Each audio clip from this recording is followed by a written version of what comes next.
If you clicked on this video, you're probably like, what? How'd this girl go from 0 to 50K? Like, what's this about? Okay, so hi, my name is Brooke. I'm a single mom and I started an online business a few years ago, and I did that just by creating simple content on Facebook and developed like my own content strategy just kind of naturally. And that is how I literally attracted all of my clients to me and started my business basically during my toddler's naps. This video is an online course I made that was requested by my audience because people were like, I don't understand how you did this. And by the way, I did this with less than 1,000 followers. I created an entire online course that people not only paid me to make, but then I've sold it to many people for $497. And now I am releasing all of the videos all in one spot on YouTube right here for you to watch for free, because let me tell you why. Hold on. Because I'm reading this book right here, 10x is easier than 2x, and the 10x version of me gives away the $500 course for free. So I'm going to be that person right now because I'd rather focus on my $5,000 offers than my $500 offers. So here you go. You can watch it here. It is organized by timestamps according to each lesson. I value your time. If there's something that's irrelevant for you, don't watch it. Just, you can look through the chapters, go to that specific thing, or you can watch the entire thing, however you want to do it. And if you would like to, you can also go on my website and I'll give you a discount code in the description box where you can actually just take the course for free inside of my website if you would prefer to learn like in an organized online course fashion. All of like the worksheets and templates and stuff are in there. Now, I am not Alex or Mosey with like 1 billion subscribers. This course is not about teaching you how to become a billionaire because I'm not one yet, okay? But I am an expert at monetizing a super small audience, okay? What I teach in this course and what this whole video is just me telling you exactly the things that I did to monetize my small audience with less than 1,000 followers on Facebook to make my first $50,000. Okay, so the system works because it's literally what I did. Okay, and I know it helps people make money because my students that have paid for the course have gone out to make their own money. And I mean, there's testimonials on the website. Go read them, okay? Now you might be like, okay, well, who's this for? How does this apply to me? If you are wanting to start your own online business and you feel like a total beginner at social media marketing, then this is for you. Some of the students that have taken my course, I mean, they're in niches from anything like a feng shui coach to fitness coaches, doctors, videographers, laughter yoga instructors, life coaches, financial coaches. I have had so many different types of students go through this course in many different niches, selling all sorts of different kinds of products and services, whether they're selling an ebook or whether they're selling a membership or a high ticket coaching program. Maybe they're doing interior design consulting services. So if you are in that place where you want to start some sort of expertise style business online and you're new to social media marketing, then this course would apply to you. Everything that I show in this course is how I used Facebook because Facebook is the platform that I used. But if you're using something else like Instagram as your primary platform, you can also use this course and still apply the same concepts. So it's not just like a Facebook only thing. So here you go, have at it. Welcome. I am so excited you're here. First of all, I just want to congratulate you for taking the time to invest in yourself, to learn something new, to help with your growth in your entrepreneurial journey. And I'm just really excited to get this party started with you. So the purpose of this course is very simple. It is to get you set up for success, to attract and convert your first high-paying client with 3 simple steps. So number 1, optimizing your Facebook profile. Number 2, creating content that attracts clients to you so you don't have to go looking for them like a needle in a haystack. And then number 3, taking those people who are engaging on your content and then converting them into a sale with a very simple and streamlined sales process. So why am I here creating this course in the first place? Because I cringe when I see startup entrepreneurs wasting time, money, and energy on stuff that doesn't matter and doesn't get results. And if I can go from literally 0, I'm talking about 0, you guys, to a self-sustaining income with less than 1,000 followers on Facebook, so can you. Okay? It is about quality, not quantity. And if I can do it, you can do it too. You just have to believe in yourself and put yourself out there. And if you follow my very simple process, I don't see how you can't get the same results. So let's go. Before we go any further into this course, I wanted to take a step back and give you the big picture, a high-level overview of the business building process. And in this training, I am going to show you the analogy of building a house. Just like building a house requires a foundation, a blueprint, a step-by-step process, so does building a business. And so I'm gonna share a clip here from a live masterclass I did where I was teaching this concept. And I know that it was very helpful for the students in the class, and I thought it was essential to include it in this course. Just keep in mind, this is a high-level overview meant to give you kind of like that aerial shot of what's going on so that you know where you are in the journey and what you should be focused on, but also know that building a business is not a straight line. There are many curves, there are many ups and downs, and you may do things not exactly in perfect order.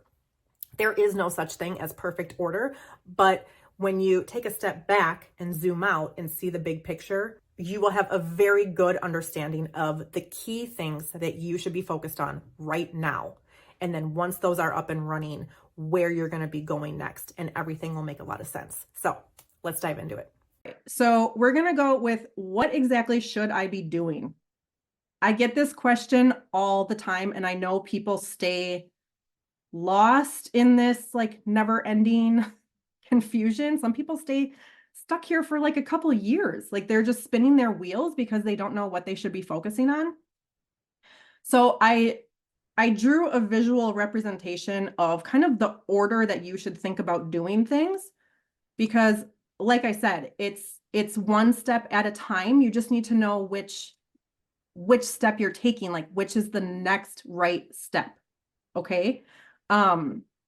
So in the digital entrepreneurship world in general, okay, selling what you know online, think of it like building a house. Okay. So at the foundation, this is where you have 0 to 1 client. Okay. You're at the ground, you're building. This is where you have your business idea, your business model. You're thinking about your ideal client. You have an offer. I put MVP. Really, you only need a minimum viable product here. Social media, you're getting started with that, building your audience. You may have a lead magnet. You're doing a lot of free work. Okay, this is practicing, and then you're starting to do sales calls because you got to get that first client. So this is where you should be focused. Focus on building your foundation first. Okay, what I see so many beginners do is they're worried about all of the stuff that's up here on the roof. They're like, how do I make my website? What about my brand? What about my logo? How do I do email funnels? Should I do paid ads? Do I need an accountant? Do I need an LLC? Do I need a business bank account? They're trying to like put a roof on nothing. They have no foundation and no walls. Okay, it doesn't make sense, you guys. So if you are, as the majority of you in this room, raise your hand, you're here, you're building the foundation. So these are the things that you should be focused on first. Okay. Once you get that first client, now you're over here. You're in the 2 to 10 clients area, and I'm calling this the first wall. Okay, Patsy, you're like loving this. Patsy's like, yes. Okay. Here's where you're building out your program structure. You're starting to build your IP, intellectual property. So business assets like this, okay? Like this visual here, this is a business asset now that I have because I created it, okay? You're starting to get your admin organized. You're starting to improve your social media game, and you're building your confidence because now you've sold, you have more than one client, and you're like, okay, cool. The second wall, you're starting to raise prices, maybe thinking about an evergreen course, social media, maybe a second platform, not needed, but you could do it around this step, okay? And you're starting to scale when you've had more than 10 clients. Then the roof is, this is a full-time income, okay? And like I mentioned before, website, branding, funnels, paid ads, virtual assistant, admin upgrade. This stuff is on the roof. Do not worry about this stuff until like build your house in order.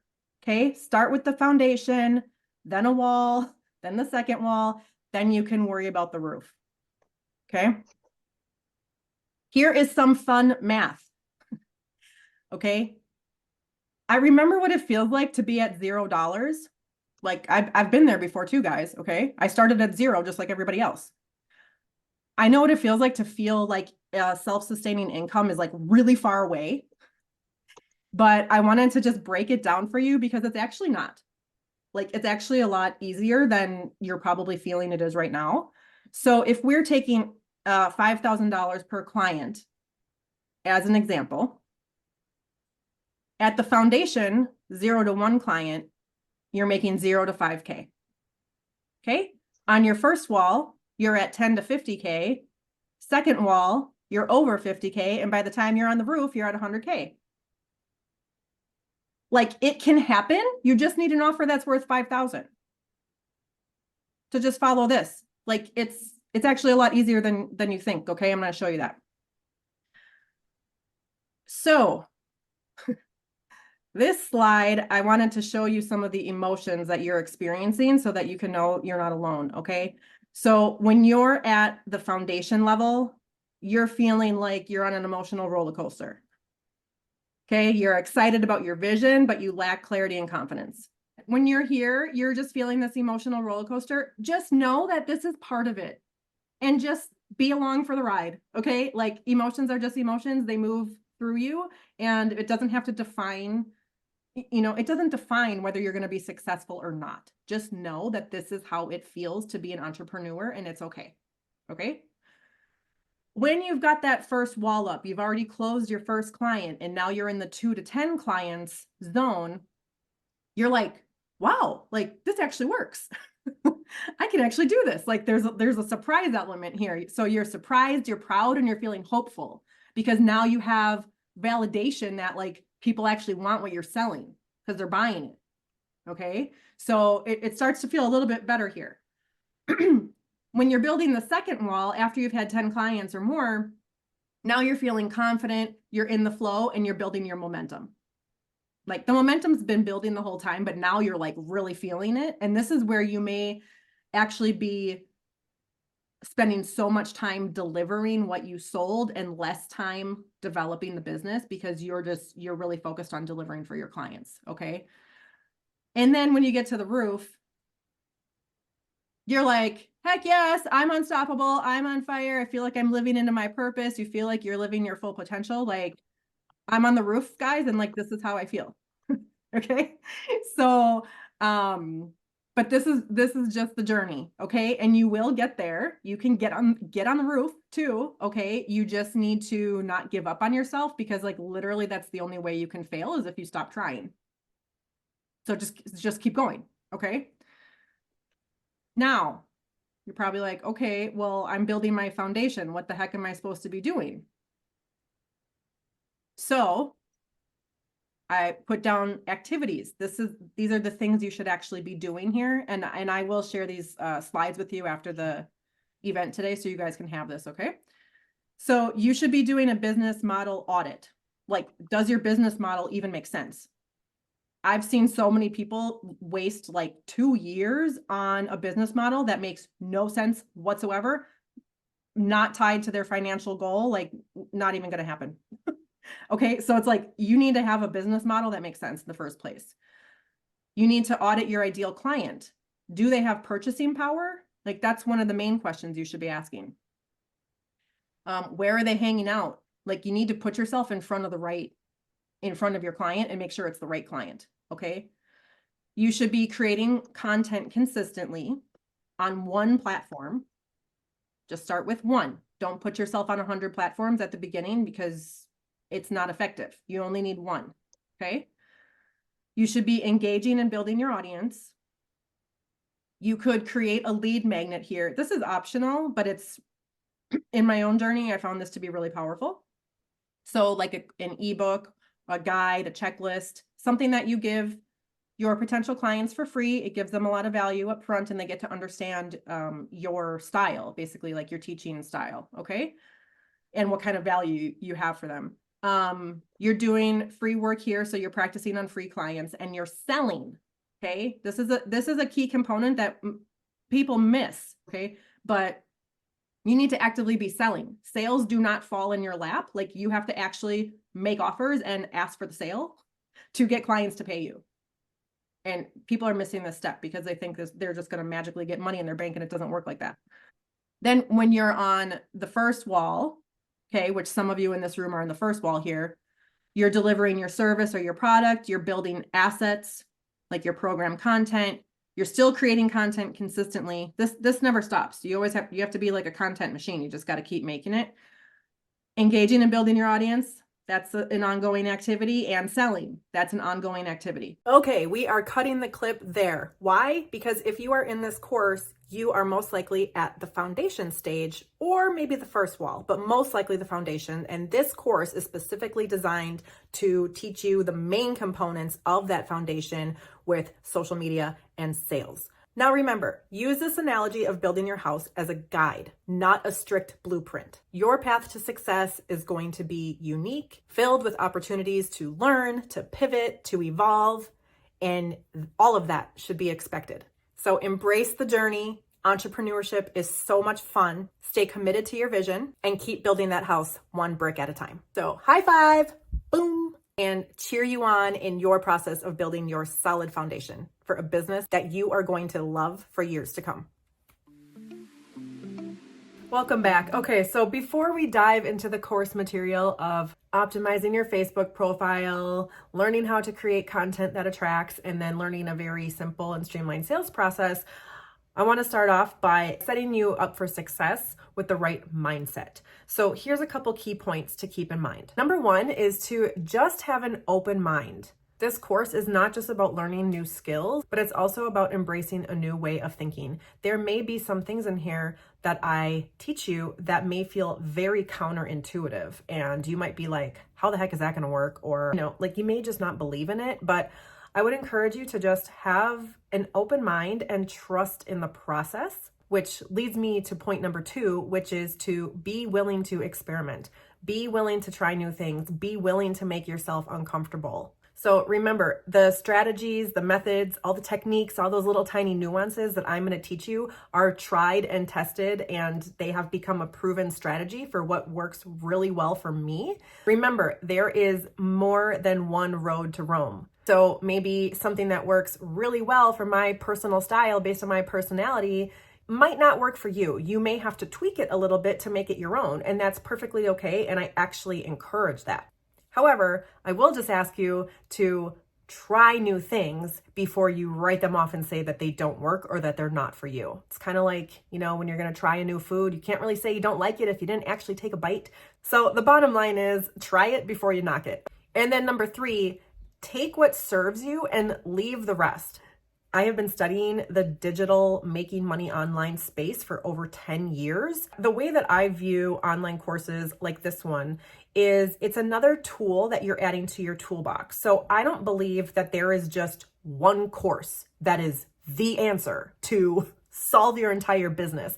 I believe as a successful entrepreneur, you need to have many tools in your toolbox, okay? And I really hope this course becomes like your favorite hammer, okay? Like a critical tool in your toolbox that is going to really give you the platform to success. But just know that this course does not have all of the answers.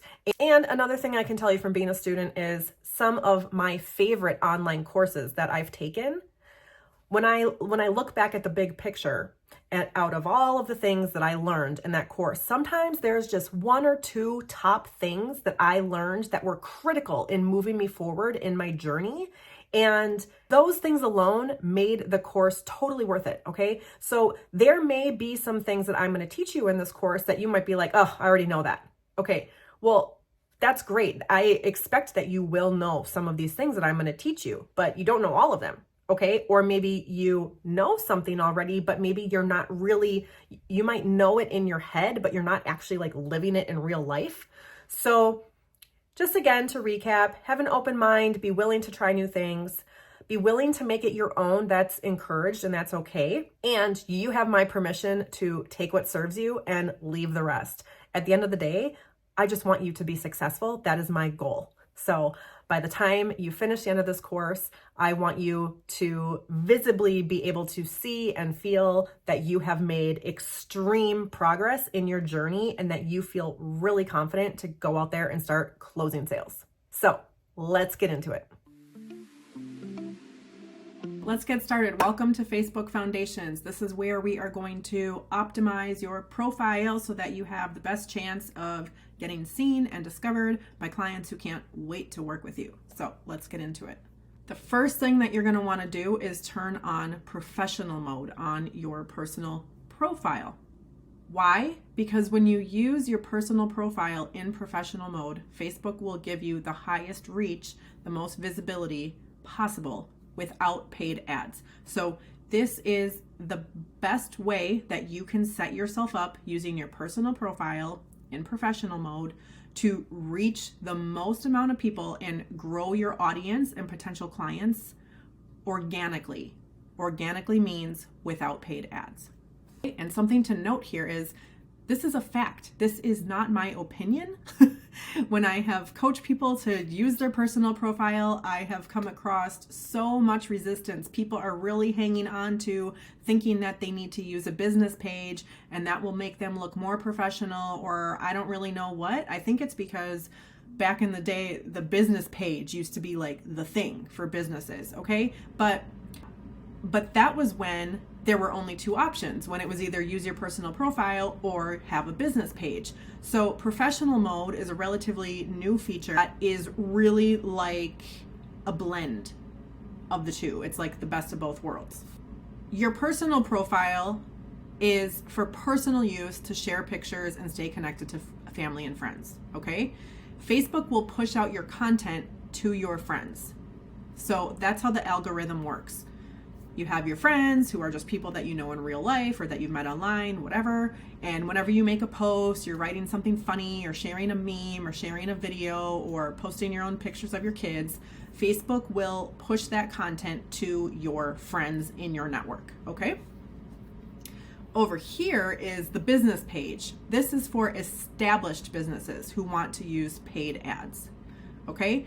Facebook only pushes out your content when you pay for ads. That's how they make money here, okay? Now, professional mode is like the sweet spot. Like I said, it's like the best of both worlds. So this is for business use, and Facebook will push out your content to everyone. So they literally support your organic growth. Professional mode is going to give you the best chance at being seen not only by your friends that you already have on Facebook, but also to new eyeballs, people who are totally new to you, okay? So why would Facebook support your organic growth? Let me break it down a little bit further so you understand. So at the end of the day, social media platforms like Facebook, they want attention. Attention equals ad revenue, okay? And I'm just gonna break it down in a simple format to teach you how your attention using these three different Facebook setups equals money in their pocket, okay? So when you're using your personal profile, the people who are using a personal profile are consumers, okay? These are people who let social media use them versus the other way around, okay? These are the people who scroll endlessly, mindlessly, see what, people that they went to high school with 30 years ago are up to, and they just get sucked in, and Facebook is winning because they have their attention. They are sucked in and staying on their platform, okay? So Facebook likes this because it keeps people on their platform, which is why businesses would pay for ads in the first place, okay?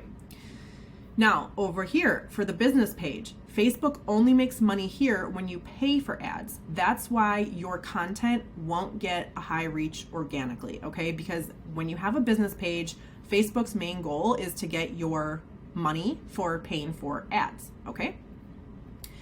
In professional mode, this is a win-win. This keeps creators and consumers on their platform. So Facebook likes this because more people on the platform for a longer period of time equals more ad revenue. So you can see in the 3 different examples, all of it boils down to they want the most attention possible from the most people possible for the longest amount of time possible to equal the highest amount of ad revenue. That is just how social media works in a nutshell. Like, that is the business model of social media. They want attention so they can get ad revenue. That's it. So now you know the importance of professional mode, so go turn it on. How? Let me show you. Okay, so here we are inside of my Facebook profile, which I have turned on to professional mode. So all you do is go to the main page of your personal profile. You're gonna click on these 3 little dots right here. And when you scroll down, mine says turn off professional mode because I already have mine turned on. But if you do not have this setting turned on yet, yours will say turn on professional mode. So that's all you do. You just click this button, okay? It's as simple as that. And then that will give you access to business tools like a dashboard. So right here, you can see view tools. You can see your reach, your engagement, new followers, all sorts of stuff. In this video, I'm not gonna dive into how to use this dashboard, but until you actually have money in the bank and actually have an established business, use your profile in professional mode. Simple as that. Okay, so let's talk about making sure that your profile picture is optimized for success. So this is super simple. I'm just gonna show you an example of what to do, an example of what not to do, okay? So your profile picture should be, first of all, of you. I can't tell you how many times I see people have of a family or of nature or of a pet. You wanna make sure that your profile picture is you, like I am showing you here with the example of mine. It is just a picture of me, my face, like you just want one of those headshot pictures so people can clearly see your face, because remember, this is very small on their screen and most people are using Facebook on their phone, so it's even smaller. So it should be of you, smiling. You should have good lighting so that people can see your face. The image should be clear, it shouldn't be blurry. Don't use any filters, just a crystal clear picture with you smiling and good lighting is all that you need. A simple background is best. And then for your clothing, choose to wear either casual or business clothing based on whatever industry you're in. Okay, so this background is literally just a wall and I was just wearing a black t-shirt and that's it. I smiled and I had good lighting in the room and I snapped a selfie and that's it. Wherever else you're gonna be online, you should keep that profile picture consistent, okay? So those are all the things that you should focus on doing with your profile picture. I'm going to show you a few examples of things that you should not do. Okay, I'm going to show you some bad examples.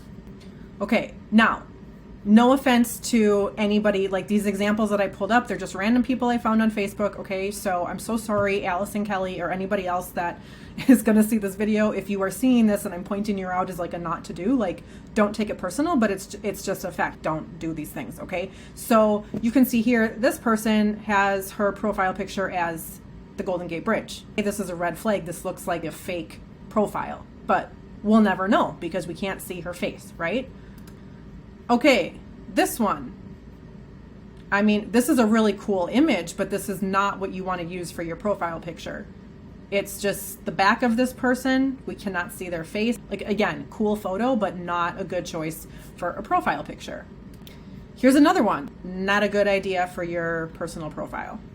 This person, when you look at this, it leaves you wondering, okay, so is it his profile or hers? We don't know who's who, okay? So you are gonna have a really hard time building an audience on Facebook if the first thing that people see when they come to your profile is more than one person. So like you with your spouse or you with a group of friends, and they don't even know who the person is. If it is not clear whose profile this is, that is not good. It needs to be just you. That's it. I found an extreme example here. I mean, this guy's got on a helmet and a face mask. All you can see are his eyeballs. You don't want to be wearing excessive jewelry or sunglasses or anything that's going to completely destruct the view of your face. People just need to be able to see your face. very clear and simple. Again, going back to what you should do, a picture like this. Simple, straightforward, smile, minimal, keep the background simple, make sure the lighting is good, make sure it's you, and that's it. Now we're moving on to the cover photo. Now I'm going to use, again, my own cover photos as examples to show you different ways that you can use them. Something that is different about a cover photo is that you can change it as much as you want to. So unlike your profile picture, where you just want to have one very simple picture of you that you are going to use for a long time, like probably for a couple of years until you're a little bit older and you look differently and you want to change your picture, but your profile picture is not going to change very often. On the flip side, your cover photo, you can change that as much as you want to, okay? So whatever you've got going on in your business, you can change your cover photo accordingly. Think of it as like, it's a way to represent who you are and what your personal brand is about, what you do. It's a place where you can advertise, like if you've got a launch going on or an event coming up, or maybe you have a new lead magnet that you created, like a free ebook or an e-guide or something. You can use your cover photo to promote those things and draw attention, because it's like the backdrop. When somebody goes and looks at your profile, they're going to see your picture and your cover photo first, so they'll know what's going on. Now, the one that I have here, and I'm showing you right off the top, this is one of those little tricks that I have done in my own journey that has been very successful. And it's one of those little like nuances that I'm going to be teaching you throughout this course, that it's just a subtle little change, something that I'm doing differently than the rest of the crowd and what the rest of the people are teaching in this online space. And I have found it to be super effective. Okay. So I'm going to share my little secret with you guys. So you will see here, this just says impossible, scratched off, and done. Okay. Super simple. I made this in Canva in like less than a minute. Okay. And this just represents me as a person and my personal brand. I'm all about just getting things done. I am good at that. Okay. I'm like that as a person in real life, and I am like that as a coach. Okay. So it just really represents who I am. The beauty of this is that this is not salesy at all. Okay. So when I meet somebody online, maybe like in a Facebook group where my ideal clients are hanging out or wherever, when they come and they first want to check me out, when they go and stalk me on my personal profile, they're not going to see me selling anything here. Okay. And when you do this, that makes you more approachable, more welcoming to engaging with new people. And the point is, people are not going to be afraid to talk with you or add you as a friend, because they're not going to feel like you're trying to sell them something. Okay. Whereas, and I'll show you examples of this. Whereas if you have a banner that is like clearly selling something, when you are first starting, and I mean first starting, like you haven't had any clients yet, or maybe you've had one or two. Okay. When you are at the beginning of this journey, it can be a lot more effective to have a cover photo like this, that is just like a simple, maybe a phrase or a quote, something with this kind of essence, okay, that captures who you are, but is not selling anything. Okay. Now, when you click on a cover photo, you have the option to edit it. So you can go in and you can put a little description, you can put a call to action. So you notice, like when people are like, impossible done, what is that about? And if they click on it, they will see a link to my website. So now they can click on the website and they can go see what I do. Okay. But at a first glance, when somebody comes to my profile, they're not going to be like put off, because they're not going to think I'm trying to sell anything. Okay. So now look at the comment section. We've got people cheering and clapping. Yes. This is awesome. This is you. Okay. People are like raving about this, and literally all it says is impossible done. Okay. Like that's it. And people love it. Okay. Now let's look at another example of a cover photo where you may want to advertise something. So like I said, when you're using your cover photos, you can change them as often as you want to based on what you've got going on. Okay.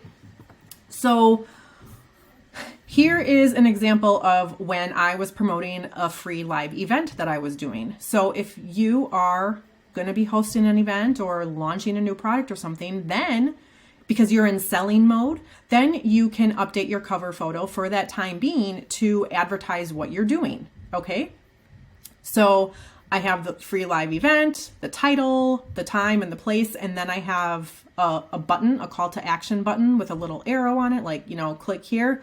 Now, something to know is Facebook cover photos, they're not actually clickable. So when you are making this image, it does not matter where you put the button design, because the image itself is not it's not clickable. It's just a little trick, okay? Because when the person, like I showed you before, when they go and they just click on your photo anywhere, the description is going to pop up. So it's not about a specific place, okay?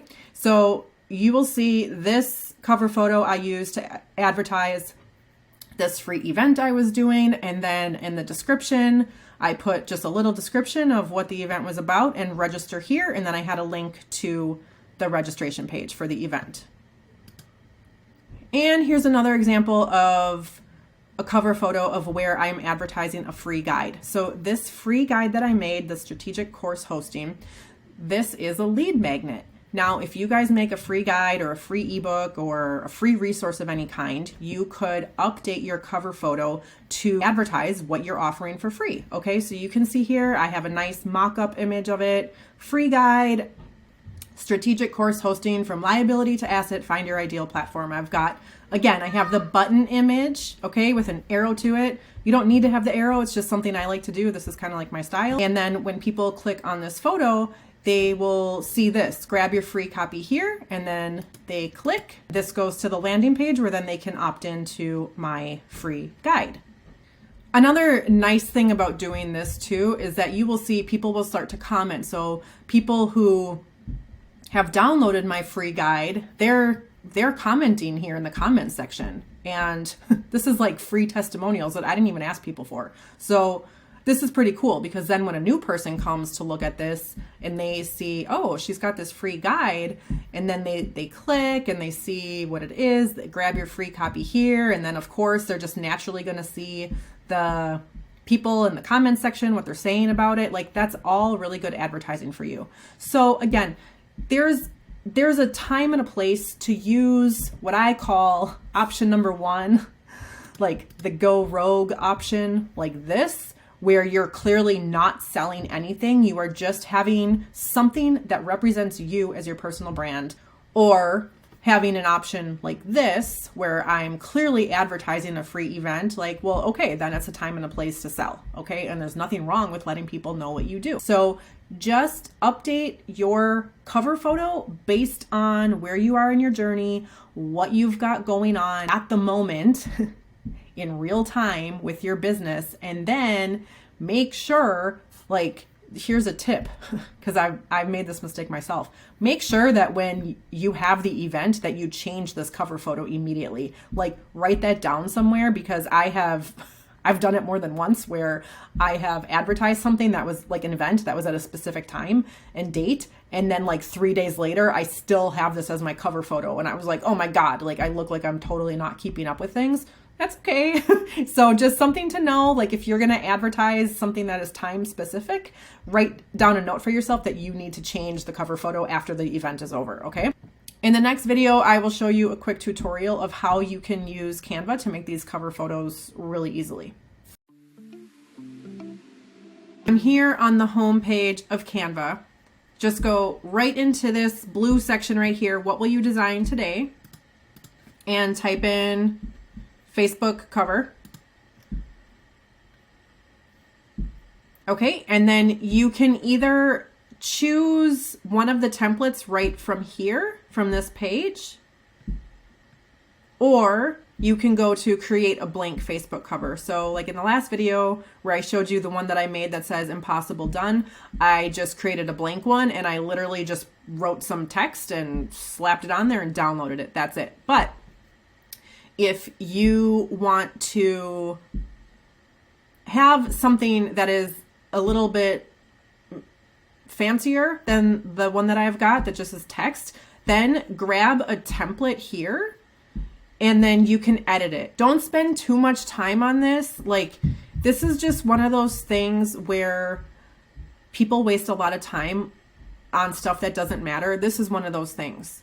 When you are beginning, okay, this is something that you should just check off your list, but you should not spend more than 30 minutes on this or even more than 15, honestly. Okay. Like this should be a very quick to do, even if you are new to Canva. Okay. Because it is so simple to do this. So, and this is why using a template is so awesome.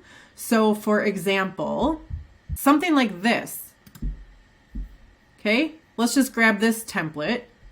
This would be a good choice for somebody who wants their personal brand to be very like vibrant and colorful. Then, okay, this is a great choice. So we're going to go customize this template. Okay. And then just double click on the text here and then put whatever quote you want to have. So like, let's say you're a women empowerment coach. Okay. You could say something like, let your voice be heard. Done. Okay. Now I wouldn't recommend this font because it's really hard to read. So you can just double click on it, make sure it's all highlighted, and then make sure that it's a font that you can read a lot better. Like this one or this one. Okay. You can drag it out. All right, center that. Then I can click on this little like highlighty thing here and I can drag that so that it covers it. Boom. That's it. Okay, and then you go to share, download. PNG is fine for Facebook. Then you download it and then you can name it, let your voice be heard. Facebook cover photo. Okay, there's an organization tip for you there. Like you can save these nice and organized. Save, and that's it. Okay, so that is how you can use Canva very simply to make a cover. Okay, welcome back. So let's go into audience and visibility settings. So on your profile, you're going to want to go over here to the upper right-hand corner where your little profile picture is and click right here on settings and privacy. Go to settings. Okay. And let me move this thing over here. All right, you're going to scroll down to this section, audience and visibility. This is where you control who can see what you share on Facebook. Let's start here with professional mode. Here is where you can view what you've got going on. So review your profile recommendation status. So you will see here on mine, for example, I am recommendable. So Facebook says, we're helping you grow your audience because profiles like yours bring people together. Your profile is now in lists where we suggest profiles to new people. This is one of those benefits of having your profile in professional mode and how Facebook supports you. So there's other tools in here about your profile health, monetization, resources and tools, all of that. We're not going to get into that right now, but I just wanted to show you guys that when you are consistently creating content, at some point you will get this recommendable badge on your profile, and that means Facebook is helping you even more to get seen and reach a wider audience. So again, we're under audience and visibility. Click on how people find and contact you. So this is a section you're going to want to go through with a fine-tooth comb. So read every single one and then make a decision that's best for you. Who can see your friend requests? I have that set to everyone. Who can see your friends list? I chose friends. Who can Facebook suggest your profile to based on your phone number and email? So here they give you these options. I chose possible connections because that's like the biggest reach. Okay. But you can choose just friends of friends, friends, or no one if you want to. But again, to have the whole point is to have the most visibility and reach that you can have. So I would select possible connections here. Same thing for this one, people with your phone number, possible connections. Do you want search engines outside of Facebook to link your profile? Toggle this on. This one, allow your profile to be recommended to people looking at similar profiles. Toggle this one on too. How you get message requests. This one is really, that's specific to you, just about how you get message requests. It's not really about like your reach. I have mine set to chats here and message requests. Okay, let's go to posts. This one's super important. Who can see your future posts? Your default audience is set to public, okay? So when you click on this, you can see the different options. Public, friends, friends accept, only me. I have some other different friends lists here that I made, but this is what should be on public. If this is not public, you are not going to be reaching anybody. You're going to have a really hard time getting out there and being seen, being visible to your potential clients, okay? So make sure that this setting is set to public. Again, this was under posts, right here on this left-hand side, audience and visibility, posts, who can see your future post. Make sure that is set to public. And now, a setting that I know a lot of people are going to appreciate is this one, limit who can see past posts, okay? So you can click on this. So if you have just made a decision where you are now going forward using your personal profile in professional mode for your new business, okay? But you have all of this stuff on your Facebook profile that you've been sharing with your family and friends over the years. You don't want new people to see that stuff, but you still want your family and friends to be able to see all that old stuff. This is the setting that you're going to care about. So you click right here, limit past posts. Okay, and then follow the instructions here. Limit past posts. It says you're about to limit all past posts on your timeline. The only way to undo this will be to change the audience of each post one at a time. So that's another option that you can do, but to just keep it simple, I would just click limit past posts and then you're done. Okay, I'm not going to choose that because I don't care. I've already like cleaned up my profile, so it doesn't matter for me, but many of you I know will want to choose this option. And then you can go through each kind of content, story, pages, and reels. Who can see your stories? Again, public. Turn all of this stuff on. Pages. Profile recommendation. View. Oh, again, this is going back to what I showed you before, the professional mode. I'm recommendable, so that's cool. So you can check that out. Reels. Allow others to share your reels to their stories. Yes. Who can see your reels? Public. Like if you have only friends, you are not going to be building an audience. You need to choose public. Okay. Very, very important here.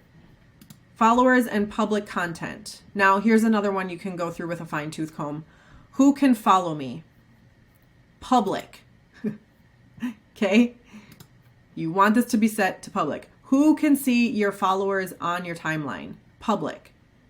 Who can see the people, pages, and lists you follow? Public. Who can comment on your posts? Okay. All of this stuff. I don't need to read all of this to you. This is just a preference. Show most relevant comments first. I have that turned on. And off Facebook previews, I have that turned on too. Okay. You can also have a setting where it says hide comments containing certain words from your profile.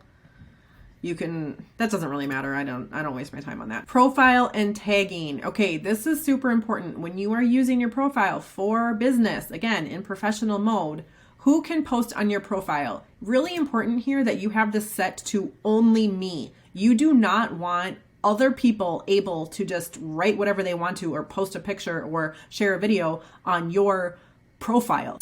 You're using your profile for business. You don't want a bunch of random stuff on there that other people are posting. So definitely make sure that this one says only me. Okay. Who can see what others post on your profile? Well, I have everyone, but nobody can post on there because I have this locked to only me. Allow others to share your post to their stories. You want this toggled on. Yes. So if other people want to share your content, that's great. Okay, toggle this on because they're just doing marketing for you. So you absolutely want to have this one on. Who can see the posts you're tagged in on your profile? Everyone. When you're tagged in a post, you want to add to the audience of the post if they can't already see it. I have that as friends. Okay, and then this section is for reviewing tags. This is a personal preference and doesn't really matter about your visibility, but I have these set to on because I want to make sure that whatever I get tagged in, I want to make sure that it's something that I'm okay with. I don't want random people tagging me for random things that don't represent me at all. Okay, so I would turn these on. And then here in the blocking section, you can see like people that you've blocked and stuff like that. So to recap, in the audience and visibility section, the most important sections are under posts. You want this to be set to public. Limit your past posts if you don't want new people to your profile to see your stuff in the past. Okay? Stories, it should be public and all of these things should be toggled on. Reels, this should be toggled on and this should be public. Followers and public content, all of this should be public. And profile and tagging, who can post on your profile, make sure this is only you. And again, I highly recommend that you toggle on these reviewing choices here. Okay, so that wraps it up for audience and visibility. All right, well, we will see you in the next video. Bye. Okay, welcome back. Let's tackle some more of these logistical things in the setup of our Facebook profile, okay? So this is all about the About section. We are going to go through this with a fine-tooth comb. First, we're going to go through the intro section, okay? So, and there's 3 sections that we can edit within here under Edit Bio, Edit Details, and Edit Featured. So first we're going to walk through that, then we will go right here through the About section, okay? So on your intro, you want to have something very short, sweet, and to the point. So you can see here I help startup entrepreneurs bring their vision to life with a little pointy down finger pointing at my website. This is a call to action. There is a separate video in this course about what your call to action should be, but this is what you should have in your intro in general. What do you do? Who do you help? Say it in one sentence or in just a couple words, and then have a call to action. Okay, so to do that, you just click on Edit Bio and you put it right in here. Now you'll see it says 12 characters remaining. There is a very short character limit, so you cannot write a novel in here. Facebook won't let you. Like, this has to be very short, sweet, to the point. Okay, so mine says, I help startup entrepreneurs bring their vision to life. Little arrow with my call to action, that goes to my website. Okay, moving on. Now we're going into the edit details section. You will see I only have 3 things here. My profile category, because I'm in professional mode, is under digital creator, and I would recommend that for all of you too starting out. It's just a general category that kind of covers all of your bases. Like you're making money online, selling what you know, you're a digital creator. Okay. There is a link to my YouTube and a link to my website. Those are the only places that I want people to go. Okay. So make sure that when you do include links in these sections, that they're only going to places that you would want to direct traffic to for people to get to know, like, and trust you, and to places that represent your brand. You don't want to have any irrelevant links like let's say you had a Pinterest account back in the day. Well, you don't want to link your Pinterest account here and send somebody to a site that is completely outdated and has nothing to do with what you've got going on right now. So make sure that you are only including relevant links that have anything to do with your business as it is today. Okay, so for that, you go into Edit Details. Now, you will notice I have almost all of this stuff empty. And you should too. A common mistake that I see is that people fill out every single thing in here. And then what that does is create a lot of clutter. So when a new person comes to your Facebook profile to check you out, they've got like a laundry list of 30 different things to read about you. It is not clear, it's overwhelming, and you just look like a hot mess, okay? So I would delete all of this stuff. In this section, like, let's go back for a second. In this section, you want to have maybe 3 to 4 things max. That's it. Because at a glance, when somebody comes to my Facebook profile and they meet me virtually for the first time, they are going to see very clearly, okay, she helps startup entrepreneurs. She has a website. and she has a YouTube channel. Done. Okay, so it is super clear and people can easily see what I do. They're not getting lost in where I went to high school, where I went to college, where I currently live, what my relationship status is, how to pronounce my name. Well, Brooke is pretty easy to pronounce, but if you do have a hard name to pronounce, you could add the name pronunciation. That would be nice. But yeah, everything else is just really irrelevant. So websites, here's where you can go in, click the little edit button. And if you do have a website, you can add it in there. Again, you are at the foundation building stage, so you most likely don't have a website, nor do you need one. But if you have one already, you can put the link there. So you click on the little edit icon, enter the website. Okay, and then these little icons right here, you can see I have this set to public. So again, to build an audience, you need to have most of your settings set to public unless it's something that you don't want potential clients to see. So of course, I want my website to be made public. If you have only me checked or just friends checked, you're gonna have a really hard time directing potential clients to wherever you want them to go, okay? So make sure that that is set to public. And then I have a YouTube channel, again, set to public. So you just go into here, add a social link, and then from the drop-down menu, you can choose all of these different things. Now, I recommend when you are building your foundation, you really only need to be on one platform. So this course is designed teaching you about how to use Facebook, but it can really apply, like, let's say Instagram is your platform of choice. Like, just stay on Instagram until you get up and running and have a business, meaning you have paying clients consistently. You don't need to be on multiple platforms to start, and it actually is not effective to do that. It is way more effective. You can build a very nice revenue for yourself off of one platform only, and Facebook is an amazing place to start. So, however, if you do have a YouTube channel, for example, you just click on YouTube and then in here you write your username. So like you can see I did above here, Brooke Sears is my username. And then that makes this clickable for the people who are coming to my Facebook profile. Okay, what else do we got going on here? Basic info. This stuff like doesn't even show up in that section. Okay, my birthday, I have set only my friends can see this. Okay, I don't need the entire world knowing when my birthday is. Languages I speak, English and Spanish, I do have that set to public. And then categories. So when you are in professional mode, this is where you can choose a category. So you just click the edit button. And when you click on this space, all these different options will pop up. Again, just pick one or two max, okay? But digital creator just covers it all. It's like an umbrella category. You could have entrepreneur, you could have coach. Like if you start typing things in, things will come up. So coach, personal coach, a tutor or a teacher, sports and fitness instruction. So if that might apply if you are like a yoga instructor or something like that. So pick what is most relevant. In most cases, you are probably going to select digital creator, and that's it. Move on with your life. All right. Going back where we were talking about this intro section here. So I already went through editing your bio, editing your details, and now edit the featured section. So it will show 3 things in your featured section, and again, curate these so that they represent you and your brand and what you stand for, okay?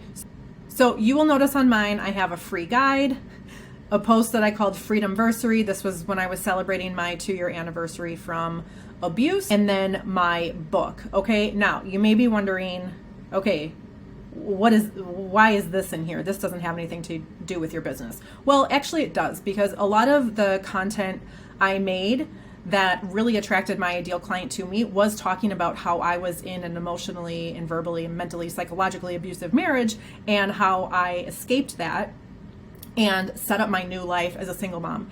And this is really speaking to who I am as a person. This is part of my journey. I am very open talking about these things. And although escaping abuse is not directly tied to me coaching startup entrepreneurs, it speaks largely of my character, and it helps my ideal clients get to know, like, and trust me. And so I talk about it openly. And that is why I have this post right now in the featured section. So To edit this section, you just go to edit featured and then add new. And Facebook will generate this for you already. So stories, if you've already posted stories, it will populate them right here. Suggested photos, like photos that you've already uploaded, uploads, profile pictures, cover photos. Now you'll notice these look really jacked up because they're not in the correct vertical format, okay? So what works really well for the featured section is to use something that was a story, okay? So see more. So I can select any of these things. Now a story works well because it's already in the vertical format, so it's perfect for this section here. You can also go to upload photos and you can choose something from your computer to upload. Okay, so that's it for that. Now let's go into the about section. Now here's where you can go through everything. Again, with a fine-tooth comb, go through this on your own.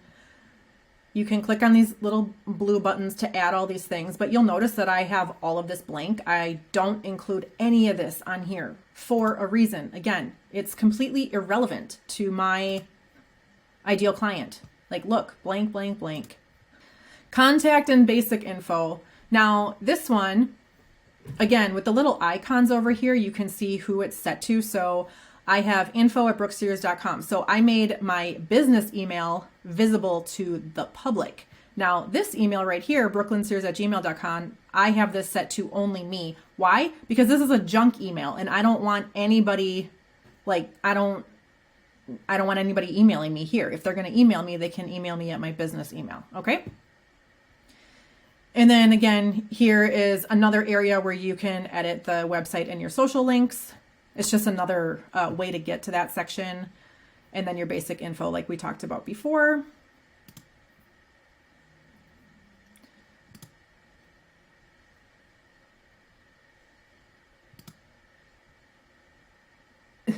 Here, I just found something that I can fix. So Elaine Ford, that's my aunt. Only me, who cares? Okay, I don't need people knowing who my aunt is. It's totally irrelevant. Details about you. Again, other names, favorite quotes, blood donations, totally irrelevant. And I don't need to include any life events. Totally irrelevant. So for most of you in this part of the course, you may find yourself deleting a lot of stuff instead of adding. So to recap, in your intro, you should have very clearly what you do, who you help, and a call to action. You want to have 3 to 4 things tops in this section right here under edit details. And then in the featured, you want to have things that represent you as a person and you as a brand. So that wraps it up for this video. So now get to work. Go in and add the relevant things that you need and delete everything that you don't. Have fun. Bye. So let's get into your call to action, otherwise known as CTA. So why? What is the purpose of a CTA? So the purpose is to lead your audience to a clear next step. You want to move them one step closer to you. Here's an overview of how the client journey goes. So your audience is going to go through a journey of first discovering you to then becoming a customer or a client, or you could call that. So it looks like this. First, they discover you on Facebook through your content. Okay? Video content. We're going to get into that in the next section. Then they start to like and follow you. They start binge watching your content. They start engaging with you. They may reach out to you. They may message you. They're going to be commenting on your content. This is when they really start to get to know, like, and trust you. Then this is where the call to action comes in. Okay. So they get curious. They start checking you out. They're looking for the next step to get closer to you.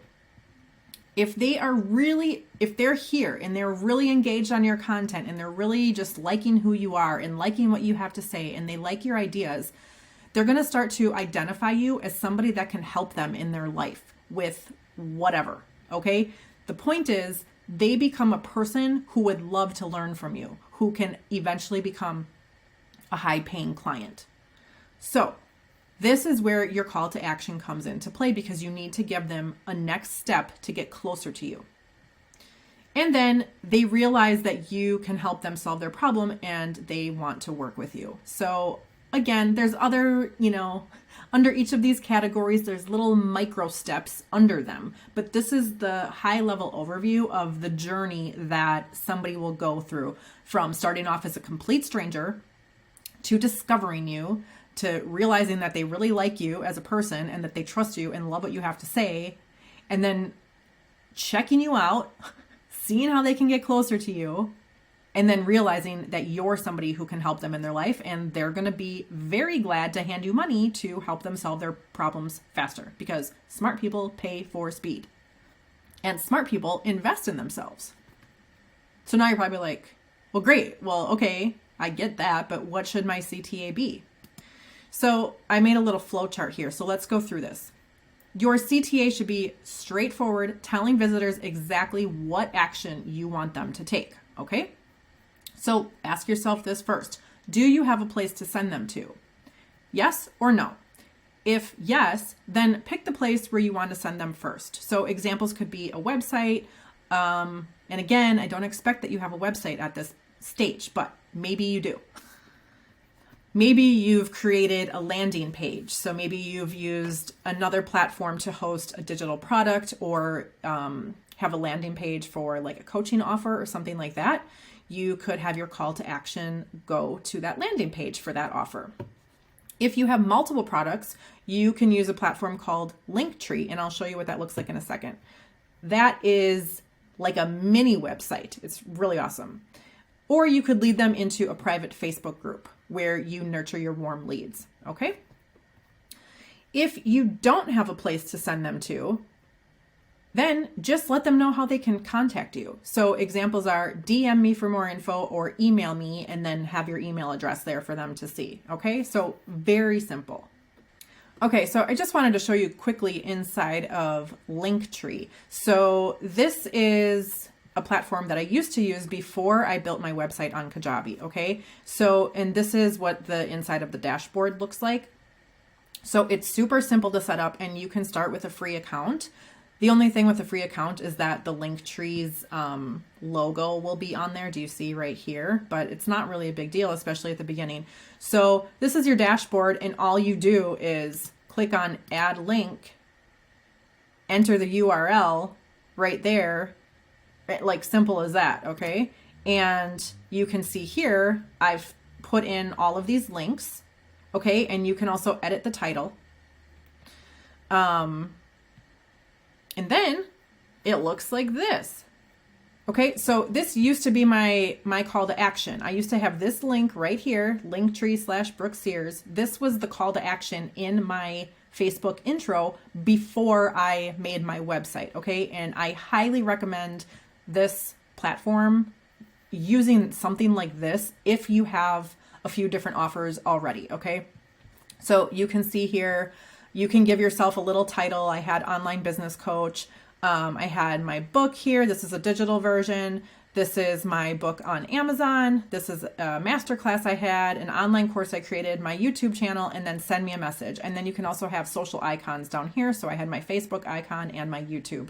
Okay, so this is really awesome to use. Like I said, if you've already created some digital products, or maybe coaching programs, or maybe you have another social media channel that you want to link to, and you want to have, something like this saying, send me a message, and have all of those different things in one spot, Linktree is an awesome tool to use as your call to action, or your CTA. Now that you understand what your CTA should be, let's talk about where you should be putting it. So the top of your Facebook profile is prime digital real estate. This is where you want to place your CTA so that you have the highest chance of people clicking on it and having them see it, okay?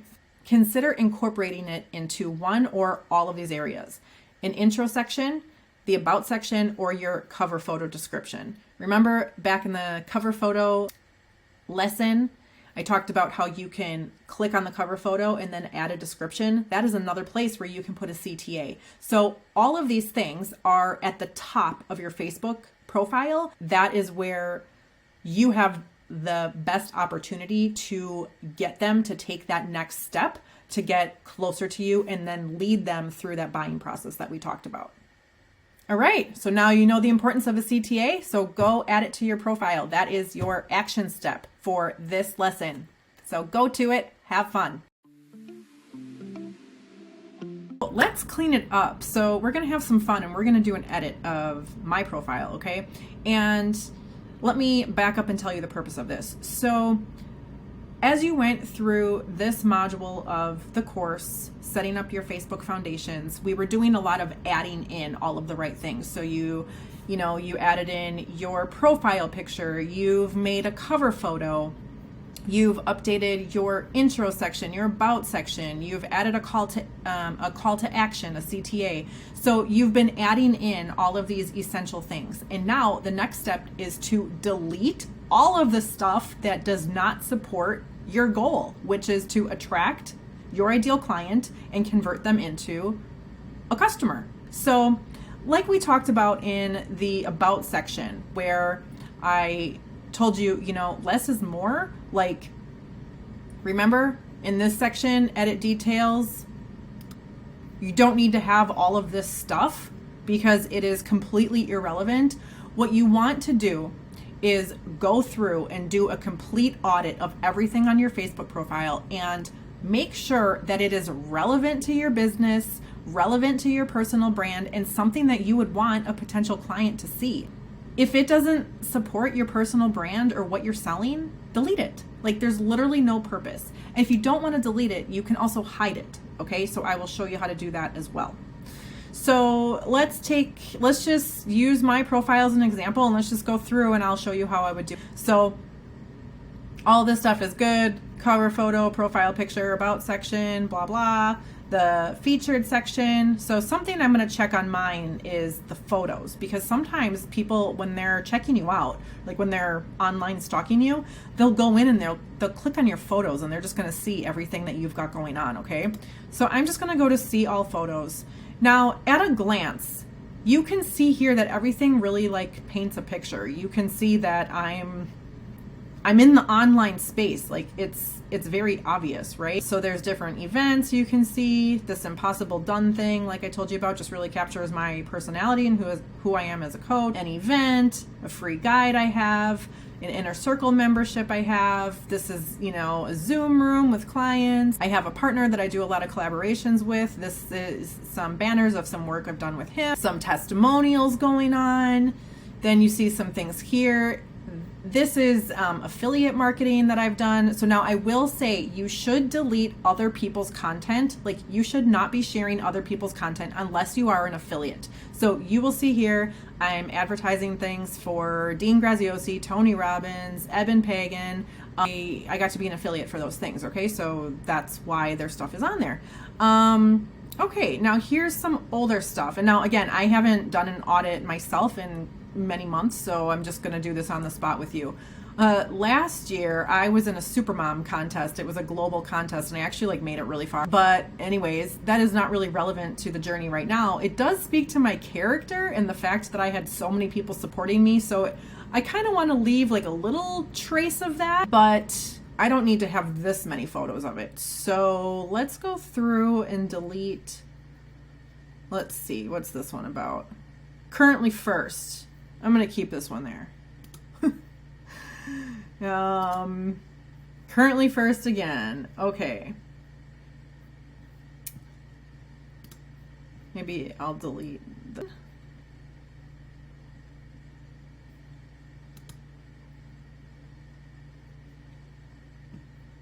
Or you know what? Instead of deleting it, what I'm going to do is do this. Edit post audience. I'm going to change it to people who are just my friends. Okay? That way I'm not losing the content and people who are already my friends can see it, but new people who are coming to my profile won't. Okay? So they're going to see just more of the business related stuff. Let's double check. What is this? Oh, okay. I'm going to leave this. I got to be a moderator. As you can see, my background here says meant for more team. I was a moderator for a Matthew McConaughey event. So this, not quite relevant to coaching startup entrepreneurs. It gives me credibility that I am the kind of person who gets invited to do things like this, okay? To moderate an event with millions of people, like that speaks to my credibility just like as a person in the online world, okay? So I'm gonna actually leave this. I can delete this one.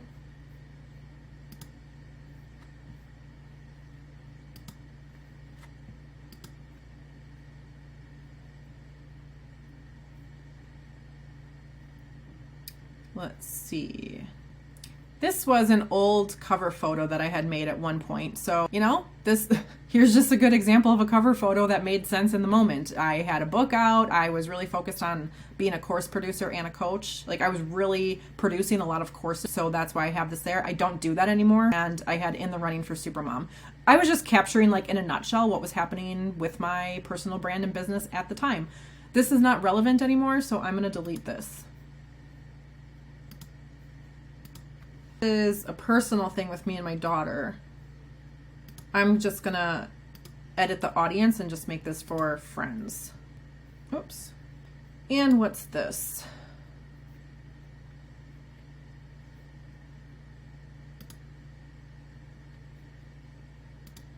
I'll have this just for friends too. Okay, so that's it. So I cleaned up my photos section. So go and do the same. So then you can just go through, just scroll and check all of your posts and make sure that, first of all, that they are your own content. One of the biggest mistakes that I see people making is that they post other people's content all the time. They are like sharing things that somebody else famous posted, or even just one of their friends, or they're sharing other people's YouTube videos or news articles, or, you know, like those silly games that you can play and then you get like a result. You know, people post their results, stuff that just doesn't matter, or they're playing like Wordle or whatever that game is called, and then they post their score on that. Like, don't share that stuff. That is totally irrelevant to what you're doing, and it just confuses the person who's coming to your profile to check you out, okay? So make sure that all of your content is something that your ideal client could actually scroll through and like binge watch. There should be a lot of video content. Everything should be related to, again, what your business is or your personal brand. Like, it is okay. There is like a blurry line here because you're kind of like, okay, well, I'm using my personal profile. Remember, like we talked about at the beginning of this, like your personal profile in professional mode is a blend of your personal life and your business life, and you come together, and that's what we're doing here. So you do want to show things about your personality, which is why I said, you know, up here in the featured section, like I'm keeping this. Like, I'm a person who, you know, escaped domestic abuse. Like, I had to be really strong to do that. That speaks about my character. I'm a single mom. That speaks really highly about my character and my life, okay? And that's important. But I don't have, like, other people's videos about emotional abuse, or, you know, like Dr. Ramani, for example. She's very famous in the world of narcissistic abuse, and she's a psychologist, and she's very well educated. I'm not posting her content about abuse on my profile. It's totally irrelevant. It's relevant, however, to share my story, because that is showing my character, okay, and my journey, and that is how people relate to you. So keep scrolling. So yeah, just go through and make sure that all of your content is your own. And delete or hide anything that is not relevant, anything that could confuse your potential client. Like, you don't want to confuse them. You want them to be able to come to understand who you are, what you're about, and then be able to binge watch your content. Because I will share a fun fact here. Did you know the 7-Eleven rule? There is a study by a big company. I'm pretty sure it was Google, but I can't exactly remember which company, so don't quote me on it. But A big company did a study of online buyers' behaviors, and most people will spend an average of 7 hours and 11 touch points consuming people's content before they will invest money with them. Okay, so that means you need to have 7 hours of bingeable content available online in the online world for people to watch, and you need to have 11 different touch points. So you want to give people, when they come and they check you out, you want to give them like a whole menu of stuff that they can look at. Okay, this is like, your profile is essentially like your first website. This is why you don't need an actual website, because you just need to use social media to get people to know, like, and trust you. And then once you build a relationship with them, because you've given them a call to action and they've gotten one step closer to you, now you're close to them and now you can make offers to them. And that's how simple it is. Okay, so that wraps it up. Your homework for this, your action step, is to go through and delete anything that is completely irrelevant. Okay, other people's content, maybe comments like that people have made on your content, comments from weirdos or people writing weird stuff that like doesn't reflect the kind of community vibe that you want to attract. Delete them and block those people, by the way. What else? Old photos, old things, just get rid of it or hide it. Okay, go take action. Bye. Welcome back and welcome to the content creation module of this course. I am so excited that you are here and ready to take your content creation to the next level. If you're in this course, you are most likely a beginner. Maybe you have not made any content at all and you are terrified of making it. Maybe you've dabbled in creating content, but you kind of feel like you really don't know what you're doing. Or maybe you are very comfortable making content, but you just don't know exactly how to turn the people who are viewing your content into paying clients. Now, just for a backstory, it was only a couple years ago that I really didn't even know what the word content meant. And that may sound really silly, but I know there may be somebody listening to this that can relate. Like, I was like, what is content? I don't get it. I don't understand how to make it. I don't understand how to think of ideas. I don't know what to say. I don't know what I should be making videos about. I don't know what to write. Are people going to judge me?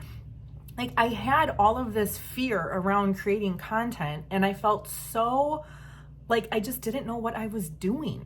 And now, fast forward a couple years later, I love it. Like, I am obsessed with making videos. I think it is so fun. I've even expanded.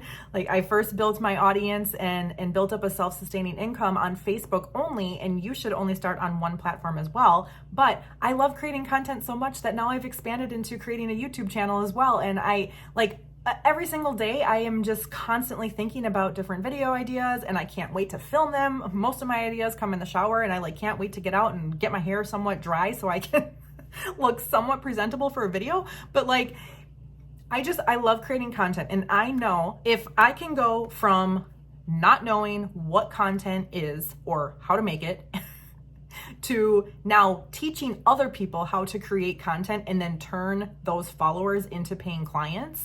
Like, if I can go from one extreme to the other, I know you can too. So here's some principles about content that I want you to understand to get started. So number one is you only need to be on one platform. I am assuming if you're in this course that you're using Facebook right now, but this course, if you're not using Facebook, like if you're on Instagram or YouTube or TikTok or LinkedIn, whatever social media platform you're using, you can apply all of the same concepts that I'm going to be teaching in this module to whatever platform you're on. But the main point is that you should just focus on one platform. I would say at least for 6 to 12 months, maybe even 18 months, until you feel like you have just mastered that platform, like you have built an audience, like you know your system for engaging your audience and nurturing your warm leads and then closing sales. Once you have already established generating income consistently for your business from the content that you make on one platform, that is when you can graduate to the next level where you could add in an additional platform. Like I said, I have now added in YouTube. If you remember back to the beginning of this course where I showed you building the house, it wasn't really until the second wall.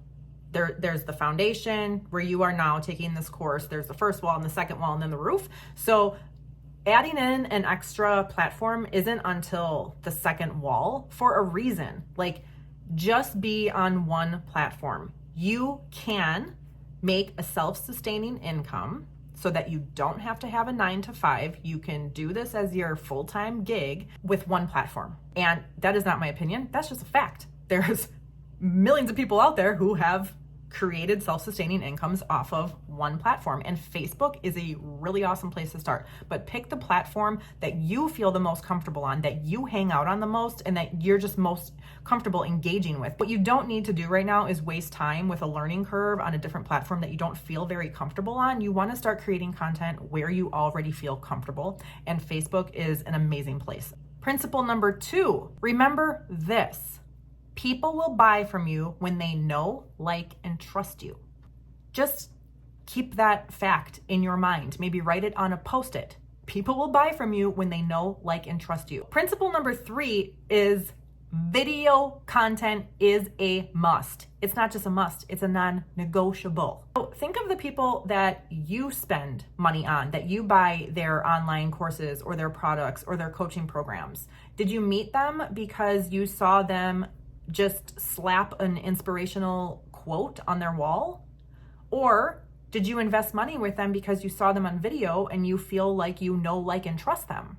Probably that one, right? Video is so important. It is the easiest way that you can, just through a camera, make connections, be inspirational, give them tips that are valuable. There is nothing more powerful than video. And this is why I am so passionate about content creation, because what a time to be alive. Like, I am so grateful to be alive in this day and age where technology is so advanced, where we can just, with our phone, click a button, make a video, and reach a worldwide audience. Like, it is crazy. It is so amazing what we can do with our phones. It is so simple.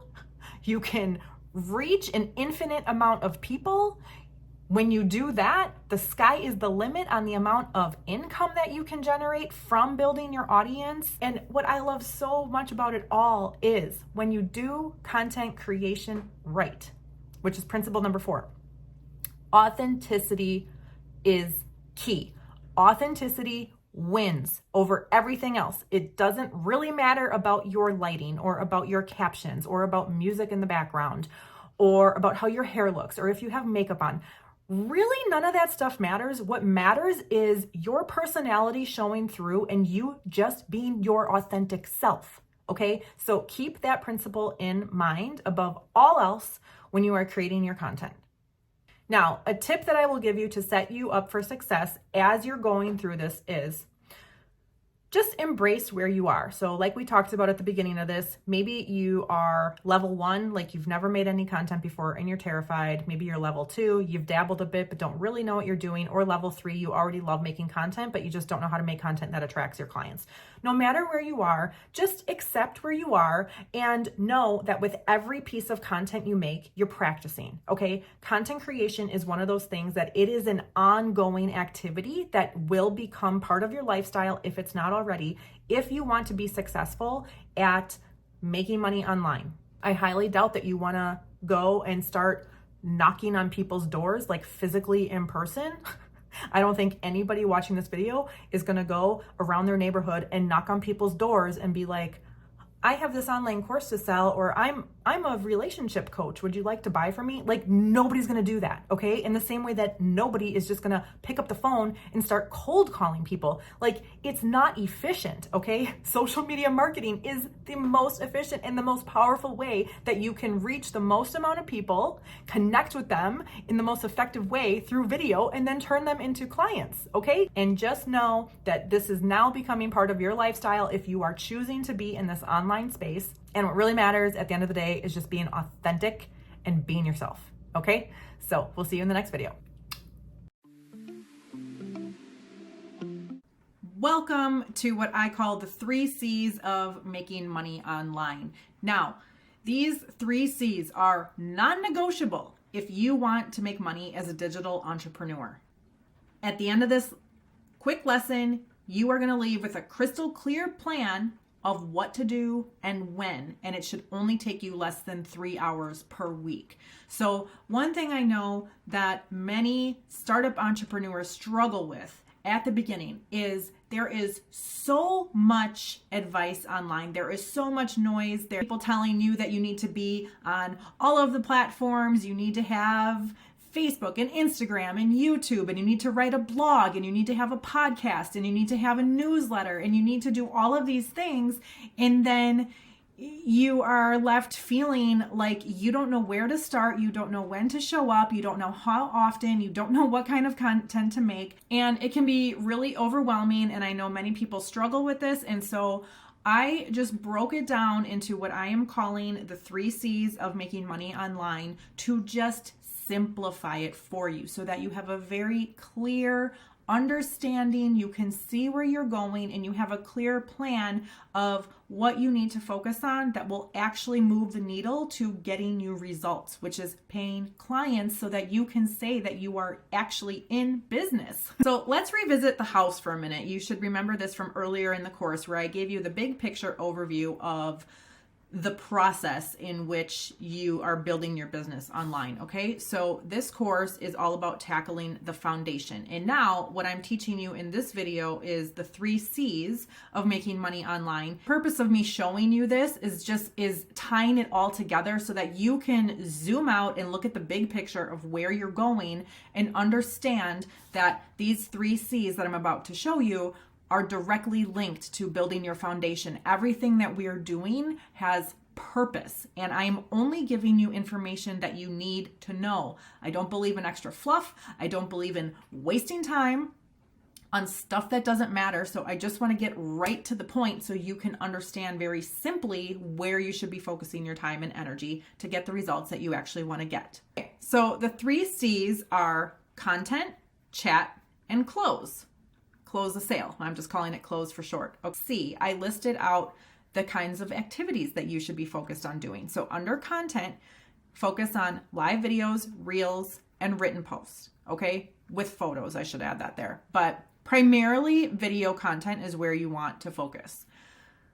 Chat, that includes replying to comments, adding friends, audio or text messages. On this one, I highly recommend audio versus text, and we'll get into that later throughout the course. And then inviting people to Zoom or even a video call just using Facebook Messenger. You can click on a video and just video call somebody right there and do that either one-on-one or invite them to a live event where maybe you have a group of people. And then closing the sale. So this includes making the offer, asking for the sale, and then sending them a payment link so that they can pay you and you have money in your bank account. When you get money in your bank account, you're making money. You are in business. How exciting. So now you know what to do. So the next step is to schedule it, because this is another thing I found that many startup entrepreneurs do is they study the industry. They take all of these online courses. They hire coaches, but what they fail to do is they actually fail to execute, okay? So it's one thing to know what you should be doing. It's a second thing to actually do it. And the way that I find personally the most effective way to get things done that actually move the needle is to schedule them in your calendar. So they are not just something that's floating around in a to-do list, but it's actually scheduled in your calendar as if it was an appointment. Just like you would show up on time to a doctor's appointment or having an appointment where you have lunch with a friend. So schedule these activities as though they are appointments with yourself to do these things. So here is a weekly schedule example. This is a template that you could use and then modify it, of course, around your schedule and what you've got going on in your life so that you can execute the 3 C's, okay? So in this example, I'm using Monday, Wednesday, and Friday. Monday would be your content day. Now, content should not take you any longer than 15 minutes, okay? When you are focused primarily on live videos, reels, video content on Facebook, or even just writing a post with a simple photo, it shouldn't take you longer than 15 minutes to do that. If you are spending longer than 15 minutes, you're wasting time. Just get it done, okay?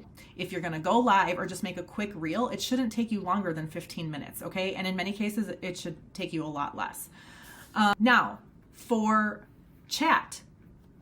Think of this as just you're chatting up your audience. It's casual. You're making friends, okay? So this you should plug in to your calendar on another day of a week. For here I have Wednesday as an example, and schedule 1 hour where you solely focus on chatting up your audience, okay? So the activities under that are replying to all comments and adding friends, because that builds your audience, sending messages. Again, audio messages are key here. You can also text, but I prefer that you do audio. And then invite the warm leads. And by leads, I mean the people that you're making friends with. Invite them to a Zoom, either one-on-one or a live group event. Okay? So you spend 1 hour every week where you really focus on chatting up your audience. Now, in this example, Friday would be your closing day. Okay? So when I think of selling, I don't just think of making offers or selling. I think of I close sales, okay? And that's why the third C is close, because it's like you don't just want to make an offer, you actually want to close the sale. And so if you think of that word in your head, just that alone will kind of set you up in that more confident state of being, and make you feel like, you know what, I'm not just being like, oh, do you want to buy from me? Like you're going to close the sale, and you will be much more successful if you take that attitude, okay? So on Fridays, for example, you could schedule an hour and a half into your calendar where you Zoom with people. So again, you're either doing it one-on-one or in a group format. In the Zoom call, whether it's formal or informal, that's where you present your offer. You ask for the sale, and you collect payment. These are the main activities of what it takes to get somebody to say yes and then actually get them to pay you. Okay, so it is this simple. Here is a template, an example of how in less than 3 hours per week, you can schedule into your calendar the activities that are going to move you closer to your goals, okay? So it is time to take action. Create your weekly schedule, okay? Put these activities in your calendar and then set them up as repeating events. So to recap, the 3 C's are content, chat, and close, okay? This is like the heart of what you are doing online. If you do these 3 C's every week consistently, you will get clients. The only way you won't is if you don't put in the action. If you stop doing these activities that matter, okay? But if you do them and you are persistent and you do them enough and you refine your skills and you get better every single time, you will get clients. There is just no way that you won't. So that wraps it up for the 3 C's, and we will see you in the next video. Welcome to the PBP Content Method. This is my own signature method. This is the way that I think about content. I think about it in 3 different buckets, PBP. Okay, so what does that stand for? Personal, business, and promotional content. Okay, so PBP, when you are going to make content, it should fall into one of these 3 categories. Now, here is a pie chart to lay out how heavily you should focus on each area. So you can see that the personal bucket of content creation is the biggest. At the beginning, this was the thing that was so successful for me, is that the majority of my content, I would bet to say more than 90% of my content was personal based, okay? And I only started adding in a heavier focus on business and promotional once I already had like my first 10 clients, okay? Really, my first clients that really got my income going and building that momentum all came from me creating personal content and not advertising anywhere what I was doing. All of the selling was happening one-on-one with the people that were engaging on my content through talking to them on Zoom calls, chatting with them on audio message on Facebook Messenger. And we're going to get more into the sales techniques later in this course, but I just want you to know that I am living proof that you can create personal content and solely focus on that and build an audience of raving fans who know, like, and trust you, and not just like you, who love you and are dying to just get closer to you. And once they get closer to you and realize how you can help them, they will want to buy from you. Okay, so that is what I did. And like I said at the very, very beginning of this course, you are in the driver's seat. This is your entrepreneurial journey. I am sharing my method of what worked for me. So it is a proven strategy.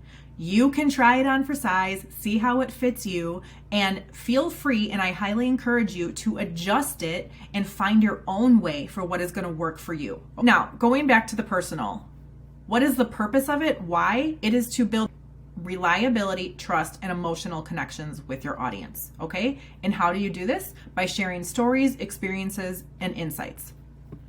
Next, we're going to move on to business content. What is the purpose of business content? It is to establish your authority in your field, in your niche. And how do you do this? You share expertise, you share industry insights, successes, testimonials, and the value that you provide. And promotional content, which you should be doing the least amount of. Think of promotional content as like you're sprinkling it in, okay?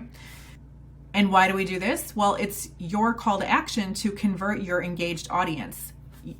At some point, you do have to have promotional content so that people know that you actually sell something, okay? But like I said, at the beginning, like my first 10 clients, I did not do any promotional content. It was like all personal, maybe with a little bit of business expertise thrown in there, but I usually wove that into a personal story. I wasn't like directly making businessy sort of posts, okay, or highlighting my expertise. It just kind of came out naturally because being an entrepreneur is part of my personal journey in the past decade of my life. So personal experiences that I were sharing had my entrepreneurial experience woven into them because that was just part of my life. So the business part of me came through naturally in my stories, and you can apply that to you too. You will notice when you start creating content, a lot of the personal and business content you make will kind of intertwine, especially because you're creating a lifestyle business. So for example, I make a lot of mompreneur content. I'm an entrepreneur and I'm a single mom. And when you blend that together, I'm a mompreneur, right? So a lot of the content I make could be considered personal or business, or it's like a blend of the two, okay? And I'm going to show you some examples of content, but let's get back to promotional. Promotional is your call to action to convert your audience. That's when you announce that you have a new course coming out, or you announce that you are now accepting 3 new coaching clients, or you announce that you have a live event coming up, okay? How do you do this? You directly market your products, services, and offers, and you show the benefits and value of those offers, okay? Now, let's go take a look at some examples of content so you can have a better understanding of each of these 3 categories. PBP. Okay, so let's take a look at some examples of content. I just clicked on my reels so I can show you some examples of video content that I've made. Again, video is a must. I'm very, very heavy on the video, and I have just found it to be the most effective, and it's what I enjoy most too, okay? Let's take a look at something personal first, okay? This is a personal one. Is it just me, or does anybody else find these book cover things extremely distracting? Like, I cannot stand reading a book with one of these covers on it. So I take it off. Okay. You can, if you want to finish the video, you can go back and watch it, but I'm just going to show you short clips so that you get an idea of the kind of content that I'm talking about. So that was an example of personal, okay? And the way I came up with that book cover video was like every single time I read a book, I'm like, I can't stand these things. And I thought, you know, personal content is so good when it's like those inner thoughts that you always have in your head. It's like, just turn the camera on and say it out loud. Like, that has been my technique or my strategy, however you want to call it, for how I create personal content. It's those thoughts that I have in my head. And when I talk to myself and I'm laughing to myself, that's when I'm like, this would be a great video. And then I make the video on the spot when I feel inspired. Okay. Now here's an example of business content. Is the market too saturated? Well, all markets are saturated, but you don't have to worry about that, and here's why. There's only one you. So instead of focusing on the market, focus on building your market. Okay. Here's another example of personal content. Do you know what makes me feel like I'm absolutely crushing this single mom thing? Installing a car seat. I can do this. I can do this. I will not let a car seat defeat me.